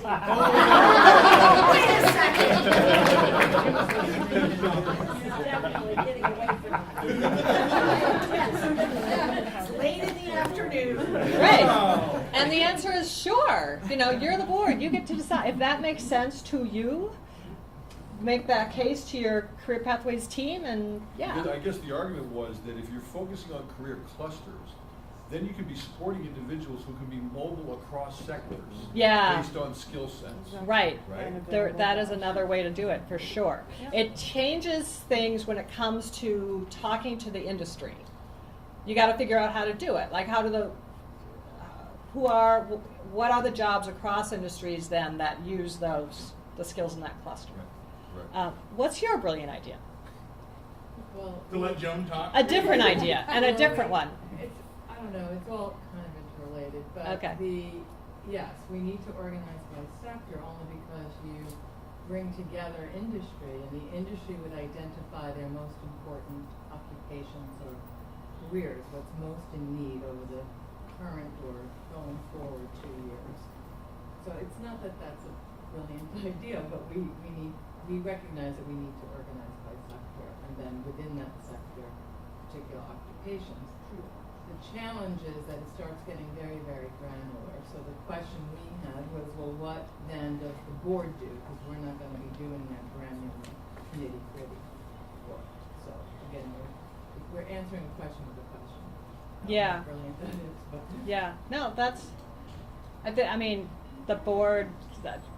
Much of this, as we said, happens via committee, but the board then communicates that vision, communicates what those career pathways look like, helps to figure out how to market them. Yeah. So that kind of level of a little bit about that thing. too. And then in Okay. terms of going from statewide to regionally, it does all have to happen locally, even though we would have these statewide kind of pathways communicated, then each region within their school systems, secondary, post-secondary education providers would provide the rate. The specifics. Yeah. Yeah. Okay. I don't know. Have you already provided I your don't know one? if I- Was yeah, I that your don't one know. shot? I'll give you one more chance. Like, what's another idea from you guys? Well, I mean, I think that it's kind of our idea that we need to, if we're going to be attacking this in a proactive way, that we need to let form follow function, and we need to decide that on that occupational level, what are the skill sets that we're trying to create, Yeah. so that individuals have transferable, career ladders within those industry clusters. And obviously, one of the things that we want to do is find low friction environments where we have, a coalition of the willing, because that's going to be the easiest place where we can affect change. But there are also places with those industry recognized credentials that they already have structured pathways. You know what the end goal is if you have a credential, and there's a structure to achieve that goal, and it's measurable. Yeah. So it ticks two of the big three kind of right off the bottom, right off the the front, and I think that's something that the group can focus on. And I think one of the important points that you made was if somebody is thinking of becoming an accountant and we start breaking it down by sector, agriculture is not the sector they're thinking of, yet they might end up working in a farm doing all of the accounting for the farm. So once we do sectors, we start eliminating the possibilities, especially when it comes to Vermont, where somebody might be an accountant in any sector. Yeah. So it's the skill set and helping industry break down what they need per skill. Yeah. Instead of breaking it down by a job title, which will help, especially young people coming through CTE, get excited about the possibilities and how they can be more mobile in a new and future Vermont. And that is right. I mean, those are the kind of decisions you'll make based on like your knowledge of the state. Maybe sectors don't make sense here, or maybe in manufacturing it makes sense, or in Rutland they seem to think it does, but maybe not. Maybe you look at career pathways from that more of a skill approach. I mean, even that IT pathway I just described, every sector hires IT people. IT people work in healthcare, they work in business, they work in finance. So, but those job titles, types of jobs, you know, the network, the desk, the, what's it called, you know, help desk person at very entry level, network administrator, those are pretty standard careers that surpass sectors. So yeah, so that's exactly the kind of decisions that you as a board can make. Those are the, when you're kind of wondering, well, what do we do as a board? Like, it's stuff like that, you know, that the staff will do some of the research and bring you data to then make some of those decisions. Brilliant idea? Pretty good idea? Our brilliant idea was much like the table next door. So I think we think that they were eavesdropping. Might have been us. But we talked about how we take models, or how we build and promote models that might exist already regionally for developing career pathways. Eileen identified in her center, which is in the Northeast Kingdom, that she's completed an exercise for her area and region in health sciences and in those careers and sectors. So how do we build on what she's done, not recreate the wheel, and take that model kind of state and apply it statewide? And I think one thing just off the top of my head, I remember the Secretary of Education, I've heard her talk about this a lot in the legislature, is that career pathways should be fluid. Someone should be able to get on a pathway with a skill set and have the ability to get off and get back on at any point. And so we want to ensure that we're identifying, again, the skill set and the careers and not just the sectors. Yep, okay. What about you folks? Kind of a little bit to go on what you guys said. It's related to whether you do this as sectors or careers, but it's this concept of having inventory around it. So after we've built what it looks like, we know who already is doing what in the state across every group, so that if we have to replicate what Eileen does in Brattleboro or wherever, we do that versus thinking we're starting everything from the beginning. Yeah.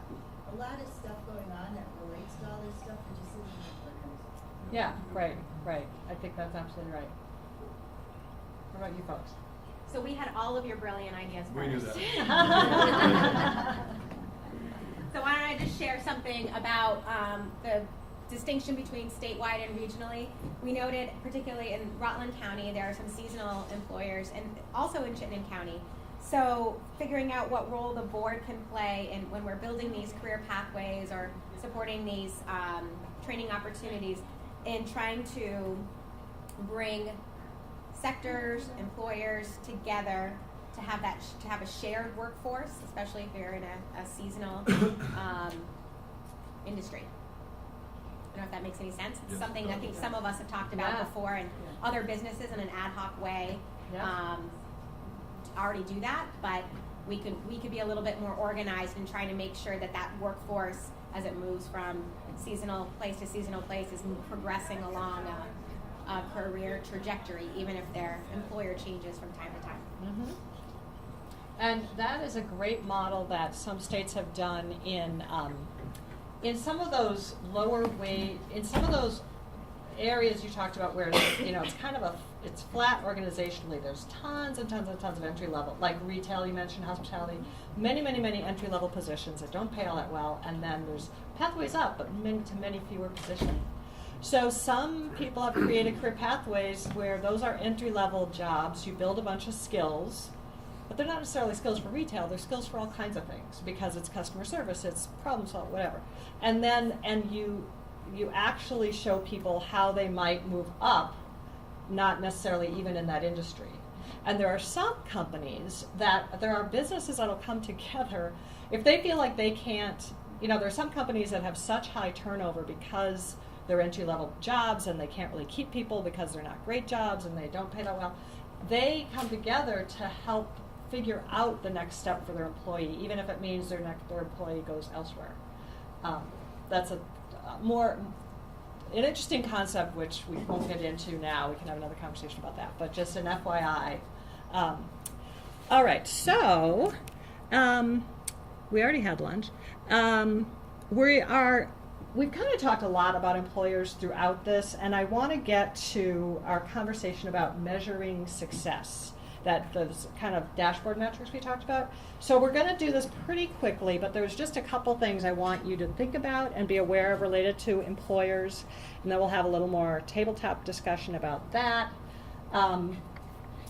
So it is critical, as you all know, in wherever you sit, having employers involved in how the program is designed, what the skills are, then how training is delivered, through providing internship opportunities.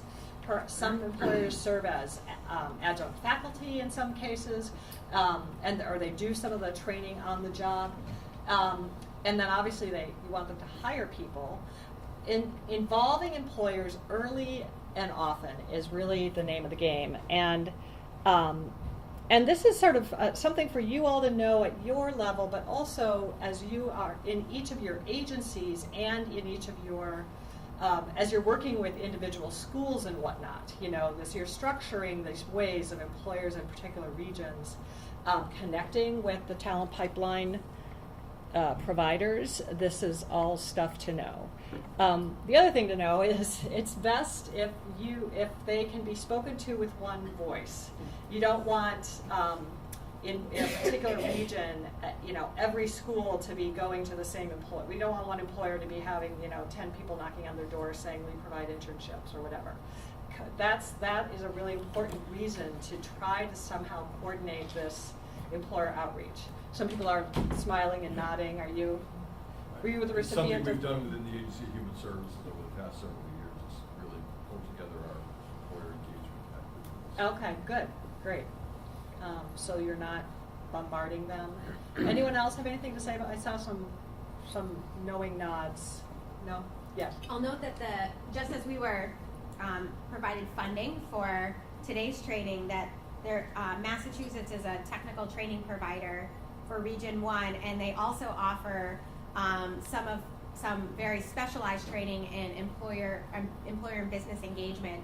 And so we have toyed with the notion of trying to tap Massachusetts to work with us to sort of see what they're doing in terms of organizing their outreach among their agencies and create some of those systems. So we put it on pause for a little bit because there's so much going on, but it's something that I think we may want to explore either as a board or just as individual agencies again. The thing about One Message, too, is important to note. This is another place where the board can really play a role. Again, depending on priorities, let's say apprenticeship is a priority. You all can kind of determine what that message is. Then every agency, then put some resources in the hands of every agency, every school, every chamber that delivers that message. You give it a campaign name or whatever. That's another way to make that happen. And this is just, making that same point. All of these different parts of the WIOA system, all these different core partners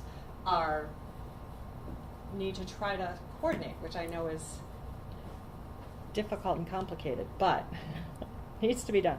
So levels of employer engagement. Okay, so there is, first of all, I'll tell you, this is more kind of for staff to know. There's a link to an employer resource engagement guide at the back of this deck. And it looks like that on the front, and it kind of walks you through how specifically to reach out to employers to kind of like deepen their engagement.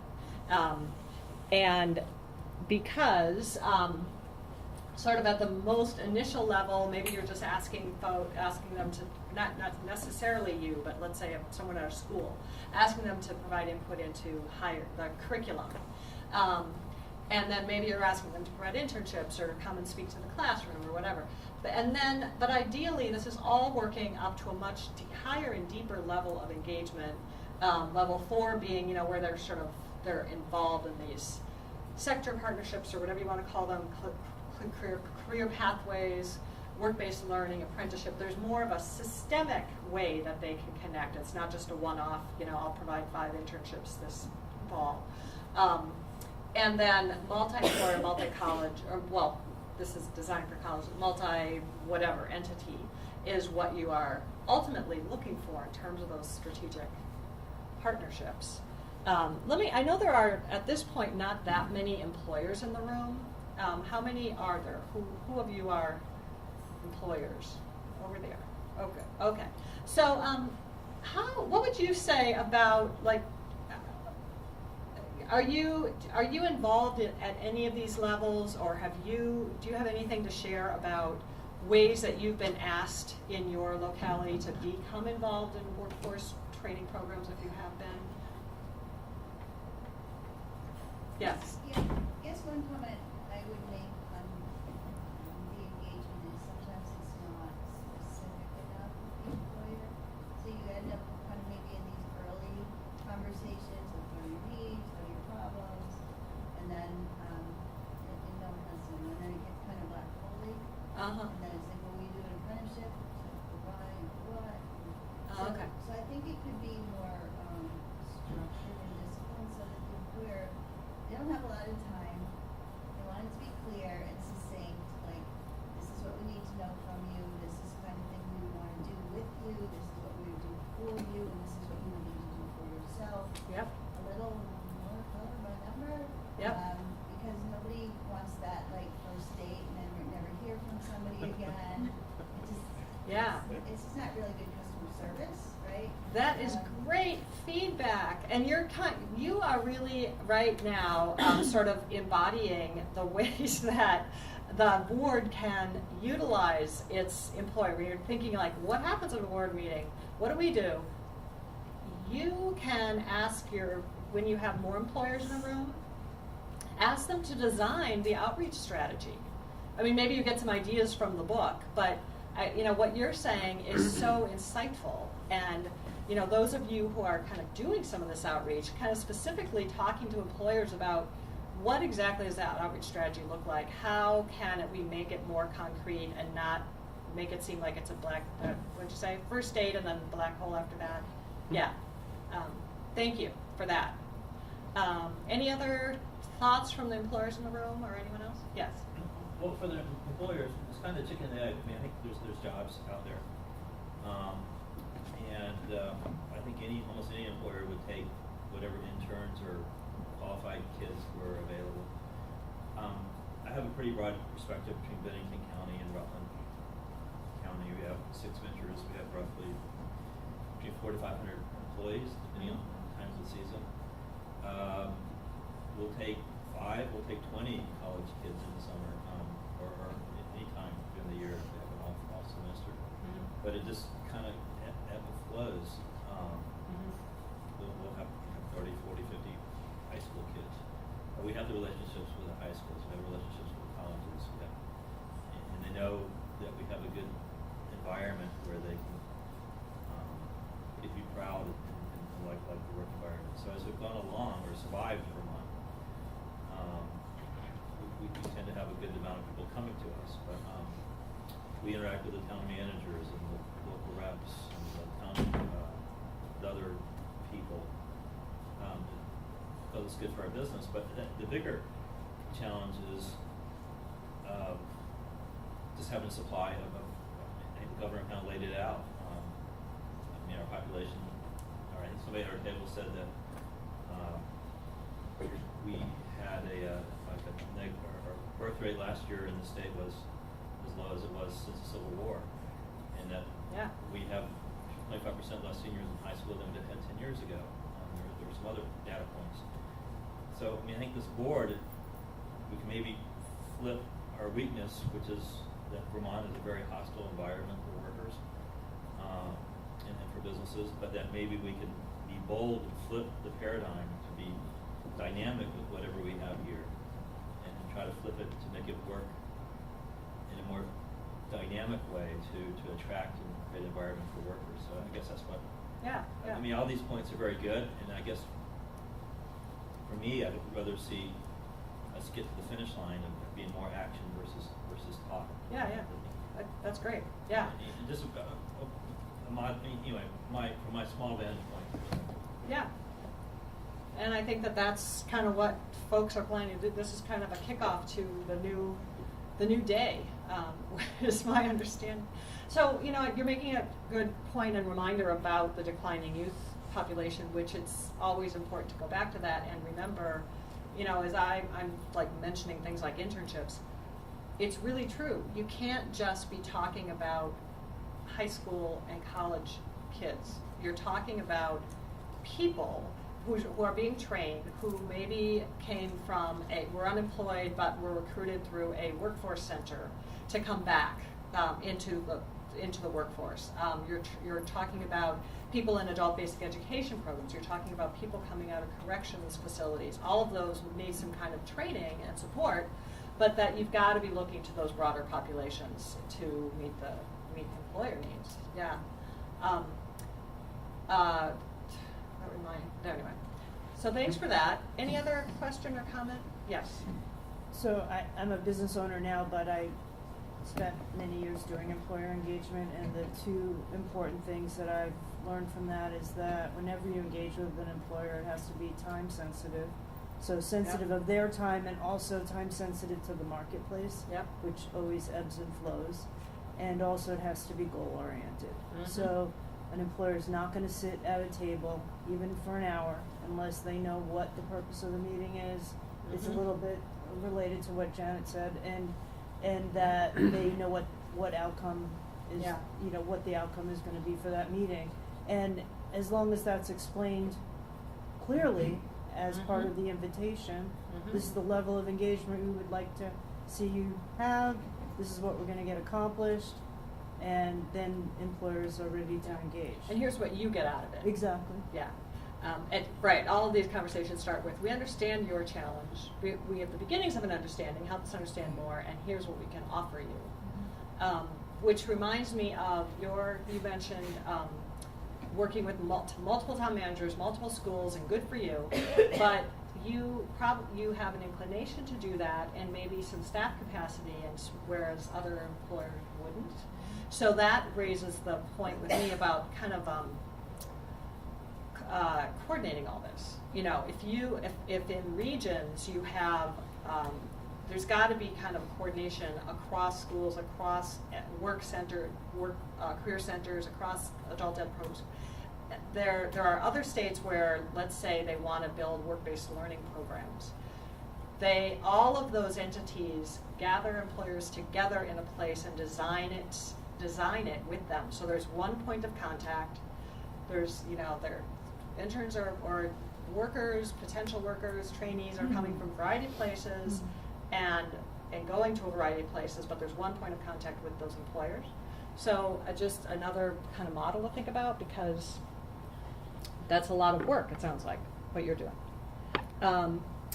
Okay, so let's talk a little bit about what you might want to do related to employers with this, and also thank you for your points, because you know all of these ideas that are being raised, these will be they're being recorded, and you'll all take them and run with them as far as kind of using them as some initial work plan, or initial ideas for the committees to go work with. So have some more conversation about this for about 5 to 10 minutes. Now, the other thing we're going to do in the interest of time is not have report back to the group on the employer engagement conversations you just had. If really great ideas come up, things you would think are really essential to do, send Dustin an email. Will you, someone at your table, commit to doing that? All right, so great. So here's what we're going to do now, because it's really, really, really important. You're going to talk about how do you know, once you kind of establish all this, establish those primary big goals, how do you know you're successful? And I know the woman who had to leave at lunch, the Voc Rehab commissioner, was she? Or secretary? Director. Okay, director. Said, yeah, but we already have, each of these agencies, we all have metrics, we all have enrollment figures, outcomes that we have to be measuring, and all of that is true. But what is the aggregate of all those agencies? What are the big numbers? What are some numbers that you might want to look at as a board that aggregate all that stuff, like how many people are served across all these programs, because any one program is just a component of something bigger. And then are there metrics you want to look at that aren't reflected in those agency numbers, like, for example, we had used it as an example before, the number of high schoolers going on to post-secondary. Or maybe it's the number of the people in the adult ed system going on to post-secondary, to the point that it's not all about high school students. So that's what we're going to do in this segment, and you're going to kind of figure out what those numbers might be. But I'm just going to give you a couple examples of ways other states are doing it. So this is a really important role of the board, that you are. It's about accountability. You're making sure that all the subparts of the system are doing what they're supposed to be doing, but above and beyond that, like you might want to have some measures to make sure they're doing it together, they're doing it in sync. If you have goals around coordination, what's going to tell you that's happening? You know, there are ways to measure. You lay out your goals and then you figure out how you're going to measure them. So all of those are very important roles of the board. You are tasked with this stuff. Let's see, you're tasked with using technology this is all language from WIOA, using technology in order to be able to do that, creating an infrastructure that allows you to look at numbers and make decisions based on it, and ensuring that funds are being used cost effectively. Also, integrating data across systems to the degree that you can, to use that for decision making. That's got that kind of aggregating of data points I was talking about. And there are a couple states that have done this in a really interesting way. So I'm going to tell you about two of them. One is Missouri. So as the agency people in the room know that every type of agency, from up the top is early childhood, every agency has their own kind of data.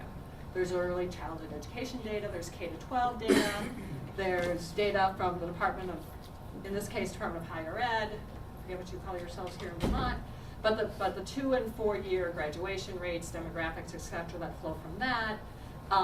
FSD must be family services, but in any case, you have a similar agency with TANF data, SNAP, all that sort of public welfare data. And then, of course, the workforce programs of the Department of Labor, which in their case is DWD. UI stands for unemployment insurance. So there's all this data. And it all kind of measures slightly different things, or kind of the same things, but it's all in different computers, all in different data systems. And they have found a way to put it all together into a big data warehouse. And they have a big interagency working group to put it all together and create one dashboard that aggregates it all. And as you know, and I won't get into the details here, and it is an incredible challenge related, not so much to the technology of it. The technology can be done. It's really about the privacy issues, data sharing, working out data sharing agreements that ensure that there's level of privacy and all that stuff. So you know that it's complicated, but it can be done, and they have done it. And I want to share, and Wisconsin has done something very similar, and the reason I'm sharing this is that I'm not sharing this to say you can't have that dashboard of data metrics until you have some big data warehouse and have done this whole big, huge technology project. That is not true. You guys as a board can decide, of all the data you know is available, what are those key measures that are going to tell you that you're getting somewhere. But if as a state, at some point, you all decide to embark on the big technology project, it can be done. So the point is, so scratch that. We're gonna do it the old-fashioned way. Excel spreadsheets, just a bunch of numbers on a spreadsheet. That'll be fine. Because this slide tells you, in Wisconsin's case, what. So they took all this stuff from various places. They put it in a warehouse. You're not going to do that. That's fine. But they have particular metrics from all their agencies that they use to look at the system. Enrollment trends, course completion rates from across everything, retention rates, retention in everything, graduation rates, job placement rates. So, Excel spreadsheet fashion, you can compile data like that. You don't need the big data warehouse. And so the point, and then in Wisconsin, they also use Tableau, which is just kind of a cool, whatever, little tool, but you can do whatever you want. They have a data dashboard. So we talk, a dashboard meaning the 6 to 8 points, data points that really, really tell you something at that big high level. Overall, what's our vision? Overall, how do we know we're getting there? Not that every person on the board needs to know exactly how many people from both rehab got into this thing and went on to that thing. So, so you get the general idea there? All right, so now you are going to figure out for yourselves, what are your data? Those are Wisconsin's data points. What are yours? What information do you need to make board decisions about the workforce systems? And really, more importantly, you can talk about either one, but I'm thinking maybe the second question is really a useful one. What are those key indicators that you are going to need to get from staff that will tell you that the board is successful? Not the board, I'm sorry, the workforce system, the whole system that you are charged with overseeing. Right. This is obviously a longer conversation. This was just kind of a teaser, just getting you kind of started. But, you know, this is, again, in terms of thinking about, like, what do you want to do with those board meetings? I mean, hopefully this day has given you all kinds of ideas about what to do in those committees, but then your board meets 4 times a year. There's key questions. This is a key question. You know, this might be one of those things that you can tackle at a board meeting. So let's hear what your measures are, and again, this time we'll start in the middle, and let's tell us like your 4 top measures, and then others, you know, say, yep, we got those, plus we also added X, Y, and Z, or whatever.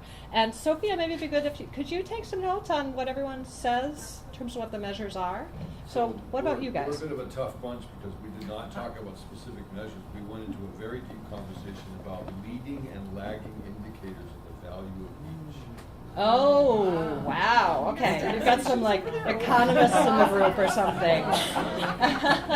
Somebody Google that? Do you want to, what's a tutorial, quick little tutorial on that? I'm actually channeling my boss a little bit here, but we're in the middle of quite a paradigm shift in the VR program, moving from just getting people jobs to really moving into talking to people about careers, long-term careers, credentials and this stuff. And so that led us to a conversation about many of our indicators are lag indicators that just show you kind of, okay, how did you do?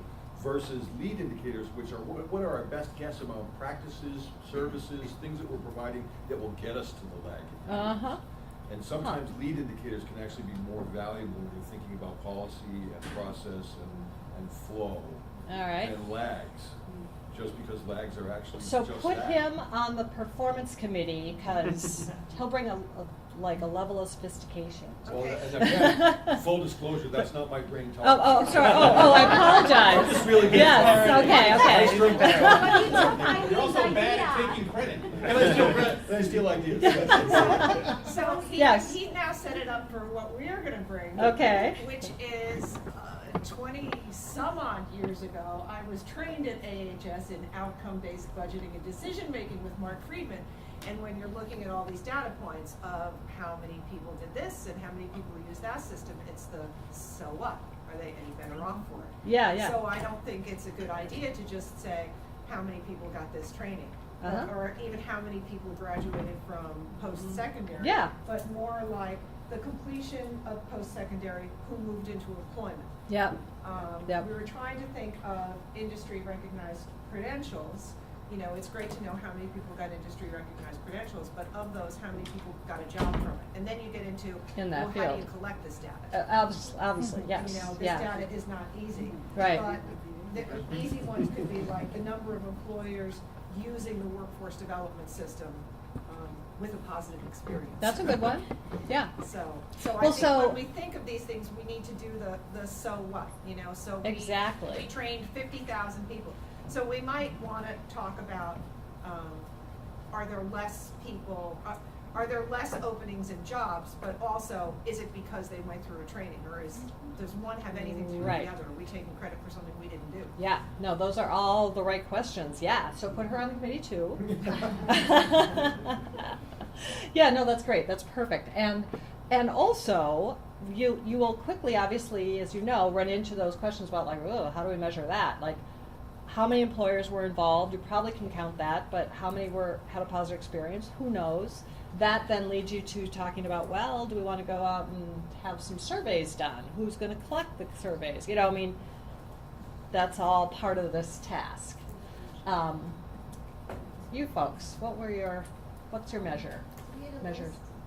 So, one was industry or business vacancy rates. So how many jobs are out there, and also the cycle time to fill those jobs. How long does it take? Okay, so that's a nice one. Would be on pathways.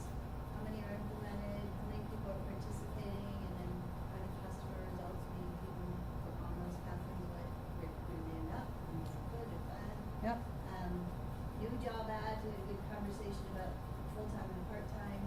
That we're measuring, are people getting employment? What kind of employment? Maybe that's already out there. And then the other one, which I would really say, if my buddy Heather was still sitting next to me, is the readiness quality from the K-12 system.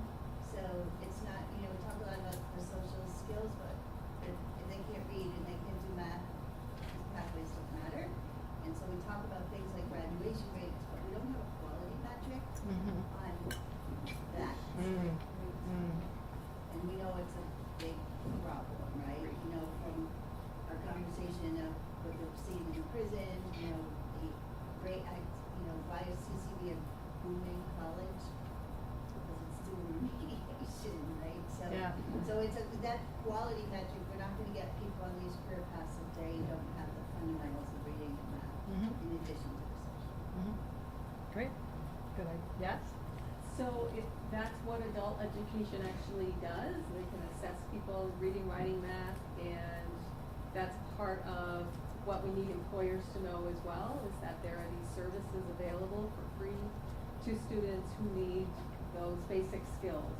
And we do report out on those measures, on actually increasing skills for those students, Yeah, I think and that's great that those services are there, and I think employers should know about them. But this is more, the governor speaks this morning, right? We're spending a lot of money on K-12, so as they come out of that system, are they at least in the 6th grade with over 97%? I'm sure something you folks think a lot about, right? Okay, yes. Okay, so we talked a lot about that. We also added hours worked in a week to sort of see, are people working 37 hours a week? Are people working 33 hours a week? Just sort of watching, we talked about looking at trends and average wages over time, those are some indicators of some successful workforce systems. And then we also talked a little bit more about the form of this information, and we were discussing how the board would probably appreciate a one-page sort of form, a dashboard that you maybe receive every meeting, and ideally, the indicators of a successful workforce system would correlate exactly with the goals of our WIOA plan, so that for every strategy and every goal, that we would have that measure, and we either set our goals first and then pick the measures, or we think about what is a successful system and then build our goals from what we think measures a successful system. Okay, thank you. What about you folks?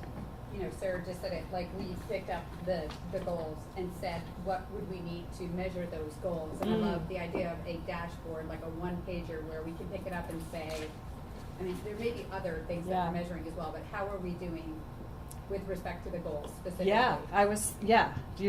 They definitely need numbers, some numbers attached. Great. What about you folks?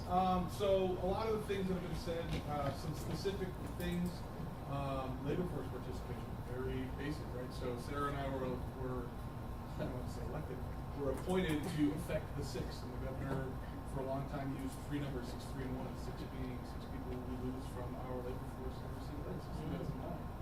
So, simple labor force participation. Where are we? Matt does a really good job with numbers and what those look like. The other one that was kind of different was dependency ratio. We have enough Vermonters in the economy to support the Vermonters that help with the economy, because inevitably a strong workforce builds a strong economy. And I think a lot of the reason you're seeing focus from not only the governor but from legislative leaders on both sides of the aisle is because it's starting to affect our economy. We're starting to see a smaller tax base to pay for larger tax bills. So what does the dependency ratio look like do we have enough people in the workforce to pay for the folks that are out of the workforce?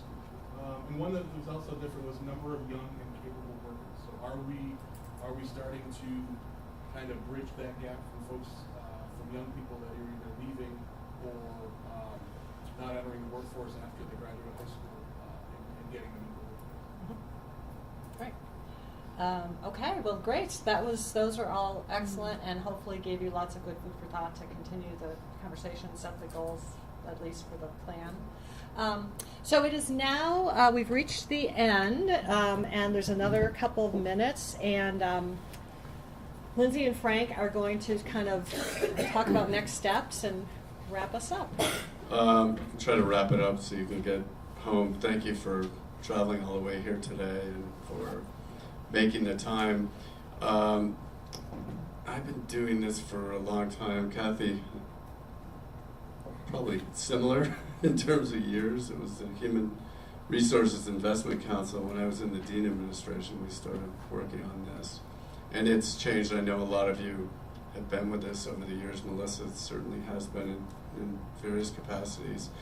WIO was a game changer in terms of resources and kind of the involvement of a citizen board that is 51% private sector and then government, institutions, and other folks.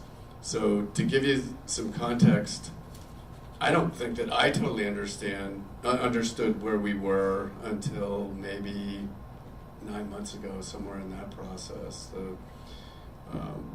You have to understand, WIO came in the last year of Governor Shumlin. The Shumlin team started working to implement all the regulations and put in place all the systems to have compliance. And then Governor Scott comes into office. You have a whole new group of people and new legislators and new board members here too. So we had all these transitions going on. We started to get going on implementing WIOA, and then the legislature got involved with S-135. So we basically took from last May through early January doing a deeper dive. And while that may not have seemed to involve all the board members, it involved a pretty good subset of the board on the S-135 group. So that taught us a bunch of stuff. It taught a lot of us that were part of it how to understand WIOA, understand this opportunity, also the responsibilities. And then in addition to that, I think what we saw in that process was, honestly, for one of the first times that I've seen in a long time, where you had commissioners and secretaries, deputy commissioners, and people who work in state government or the institutions kind of come together, and they're all saying the same thing. And they're looking at, this is a priority. I don't care if you're a progressive, liberal Democrat, conservative Republican, you're sitting in the legislature, or you're an employer, or in higher education, or in pre-K through 12, or in folk rehab. Everyone is experiencing the same challenges that we have out there. And there didn't seem to be much political disagreement in the legislature about this, which is really good. So what we've tried to do, Sarah's worked really hard with the commissioner and Jess and Dustin to bring us into compliance, bring us into federal compliance as much as possible. And then we were trying to structure a way to have a 60-member board take responsibility of our duties as they are given to us as a charge, and then develop a structure so that you can become involved, so you're not coming to meetings and getting talked to all the time. So that's why Sarah talked about the appointment of committees to actually break down the work that we're going to do, and every board that I'm on does the same thing as well. So that's where we're going with this now. We know what the legislature and the governor agreed to and what they didn't agree to in terms of priorities and resources.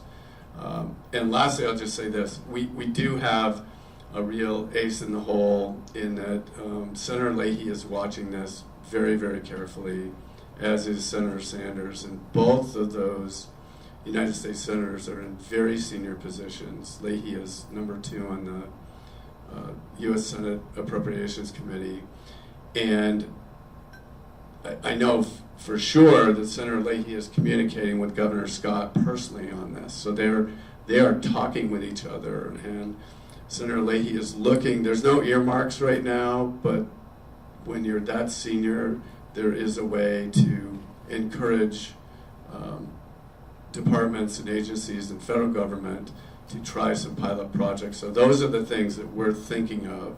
So as Sarah's doing her work, Commissioner's doing her work, and Lisa, the other agency secretaries and commissioners, and those in higher education, as we look to do pilots that are dynamic. If you're like John Russell and you're running a construction company, you don't want to hear that something's going to be better 3 years from now. You want someone in real time, and that's what I call dynamic change, something that happens much more quickly. So what we have, Senator Leahy is really willing to put his horsepower behind moving some federal resources this way as well. And it may not be quick. You know, we may be at this for a while, but I feel optimistic that we're getting there. So I'll just end with saying thank you for being engaged, and I can't tell you how important it is to our success in Vermont. And last, we're small enough to see what the problems are in Vermont. We're also small enough to do something about it. So I'm optimistic. Thank you.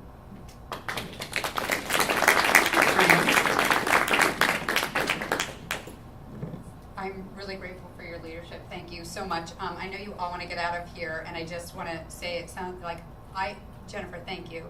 I felt like today was very valuable. I saw there was an evaluation. It would be really helpful if people took an opportunity to fill those out. Where should they leave them here? Should they hand them in? What's the? Yeah, leave them up at the front table if you're able to fill it out before you leave. Okay. And just wanted to say the next month will be really busy for us. You've heard about, the work with H919. Our committees need to hit the ground running. We'll communicate the committees very shortly to you. And I think we need to come up with metrics. We need to come up with a plan to communicate so we can utilize the strengths that you all have in the room to share our message and to make sure that we're supporting the goals that we put in the plan. I do want to thank a few people, and then I will let you out of here. First of all, I want to thank you, Sophia Yeager, for... Sophia does an amazing job at keeping many different personalities organized. So thank you, Sophia. Dustin, thank you for leading the way today. I want to thank my team at Labor. I joked at the beginning about not knowing anything about labor, and what I will say is my very first start in my career was working for the accounting firm KPMG, and I was assigned to audit the federal funds of the state of Vermont. So I was intimately tied into these federal programs, both at VDOL and Human Services, some at Transportation, some at Commerce, and so that didn't make me an expert though. What I learned early on is to learn from my failures and to surround myself with really, really smart people. So I want to just quickly mention my staff here today. Colleen Hogan-Hale, who has joined us as the Assistant Director of Workforce Development, is doing a fabulous job. Dave Lahr left, he's our Director of Workforce Development. Jess Gingras, who's back there, she keeps me in line in so many ways, so smart, so bright, helps me navigate politics, which I don't consider myself a politician, but she's making me one. Sarah Buxton, who is our Workforce Development policy and performance guru, all things we owe. Did I miss my staff? Did I miss anyone?